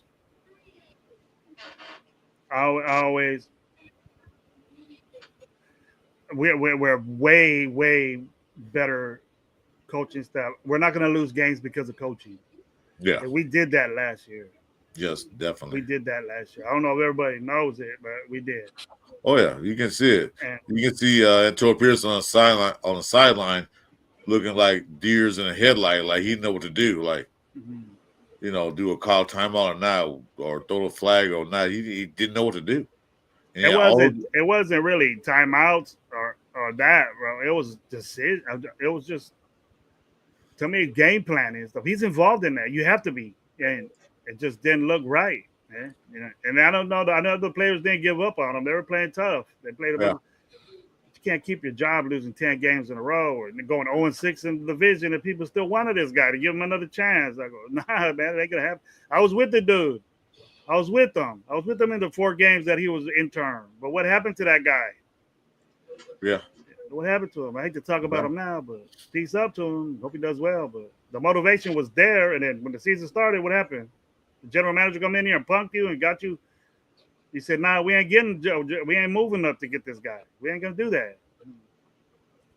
They didn't want to pay another OC. They didn't want to. He didn't want to do anything. Telesco. He didn't want to do anything. He set AP up for failure.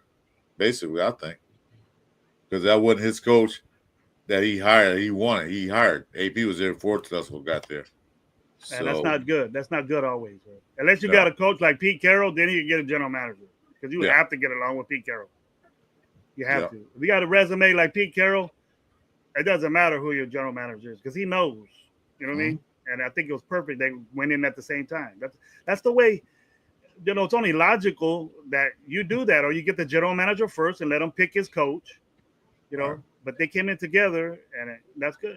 So it means Pete Carroll had a little say. Pete Carroll had a little say on who he wants to work with, and then they just get the rapport. You got the head coach; he don't even know who's going to be his boss. This sugar guy. I gotta jam out, guys. My bad. Gotta go handle some business. Hey, but shout out to all them choker fans in the chat. Don't shoot them out. Don't shoot them bloods out. Go fuck them. The best 5 fans in the world. Tell thanks for the view. The best 9 fans they got. It's all 7 of y'all over there. All right, y'all. Y'all have a good night, man. Thanks for having me on. You too. Take it easy, man. Later, man. Thanks for popping in. This super guy's crazy. He's 73, bro. He's not 80, 73. And he got more wins than your fucking but I tell you overhyped coach that gets run out of San Francisco. Got ran out of San Francisco. Look at that. But I tell you one thing. It took him almost a decade to make that team. Could you say this about your coach from the Chokers? Pete Carroll's out there running, throwing balls, and having fun. What is that guy's having a heart attack already? He had a heart attack already, and he's younger than Pete Carroll. Behind, bro. Yeah, look at Harbaugh. He ain't doing all that. Shit, get out of here.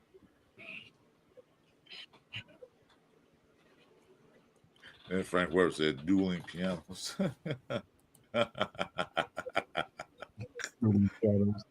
Yeah, one solid year, bro. One solid year. Look at that. And it's gonna get worse, bro. You're gonna get tired of that shit, and we'll be talking back there. I'm not gonna get on your show and bullshit. You don't even have a show. You have any content creators that you can get on and pump your team up besides this one? No, they can't. That's all I'm saying. I'll look for content creators from other teams, and I don't see anything from the Chargers. They're boring as fuck, for one thing. They know what they're talking about. There's one guy, I forgot his name. He's the only guy that makes sense. But they don't have any content creators. They don't know passionate fans. No, I agree with you, Shop Key. I think Telesco did all right when he was here. In the draft? Yeah, you can't really fault them for that draft, that's for sure. They only picked 2 players.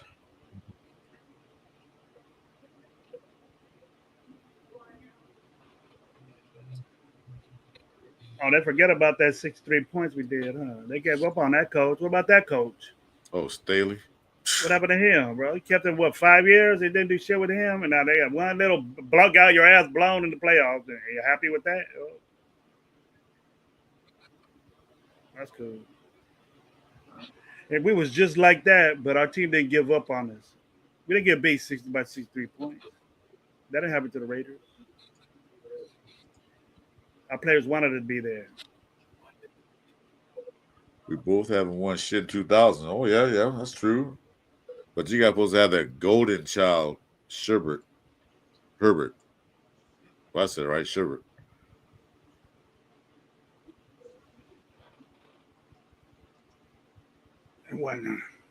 Salute God and family. Anyway, you know what? What time is it? It's 11 o'clock. It's still early. Jeez.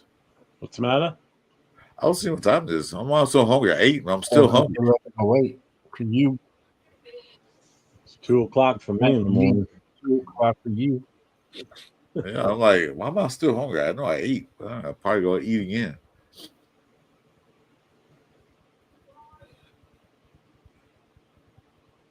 Yeah, but I'm gonna cut out, guys. Okay. It was a pleasure seeing you guys again, talking to you. It's always a Let pleasure. me do it again sometime. Yeah. Always a pleasure, Gravy. Yeah, you guys have a wonderful evening. You Jeff, have a wonderful morning. Thank you, man. Hope everything Chris, goes you well want for to you. call it tonight? Yeah, we can call it. Huh? Yeah, we can call it. Have you got anything going on you want to promote real quick? Or Just probably most likely Sunday, Red Nation Live. Sunday we're gonna get together. I don't before a holiday. I know Gabe's doing a bunch of concert shit, but me and Lo probably get together and see what's going on with Gabe after that.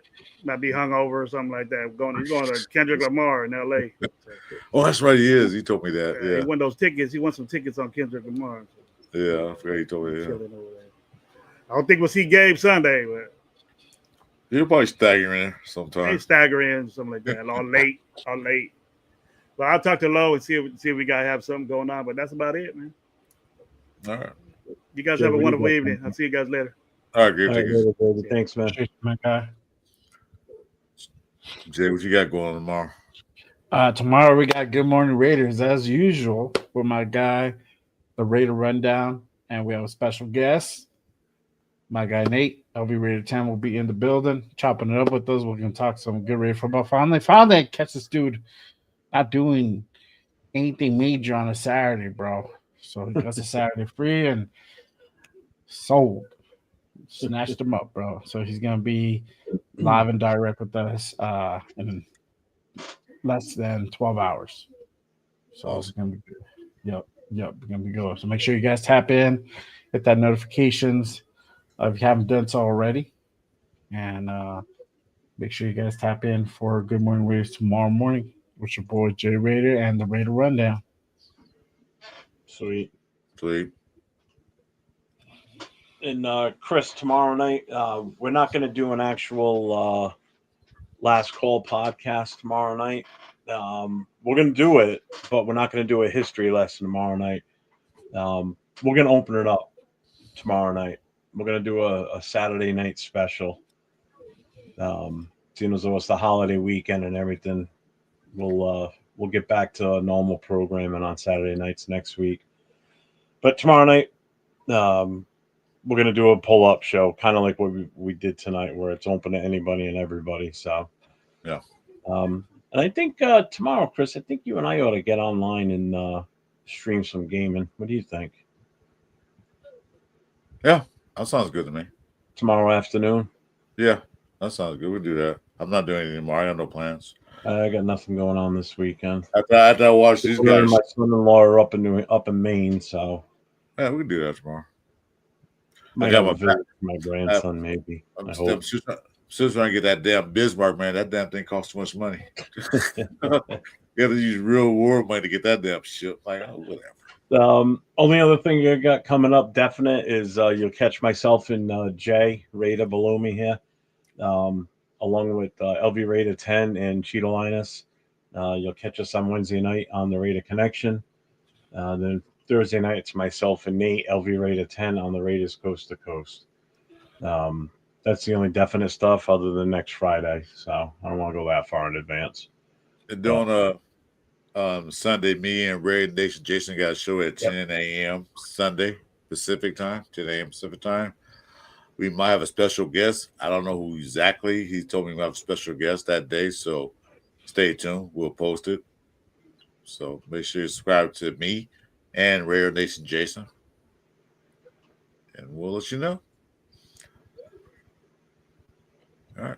With that being said, if anybody's looking to watch a show, go over to Protect the Shield. They are and watch that disaster right now. It's not as bad now that they're. I know, but they were now that they're off of Lunatic's stream. They were all one earlier. Like, what the hell? I've been watching the show for the last hour and a half. It's hilarious. What's up, Top Shelf? Again, if you guys like what you heard and saw and participated in tonight's show in the chat, you want to catch us again, hit that sub button. Subscribe to all 3 channels that are in here. And Top Shelf, you came in a little late, buddy. We're shutting it down. We've just been on for 4 hours, so we'll be back on tomorrow at some point. So we'll Jay and. So everybody check everybody out. Until next time, Everybody stay safe and go Raiders. Go Raiders. Boom.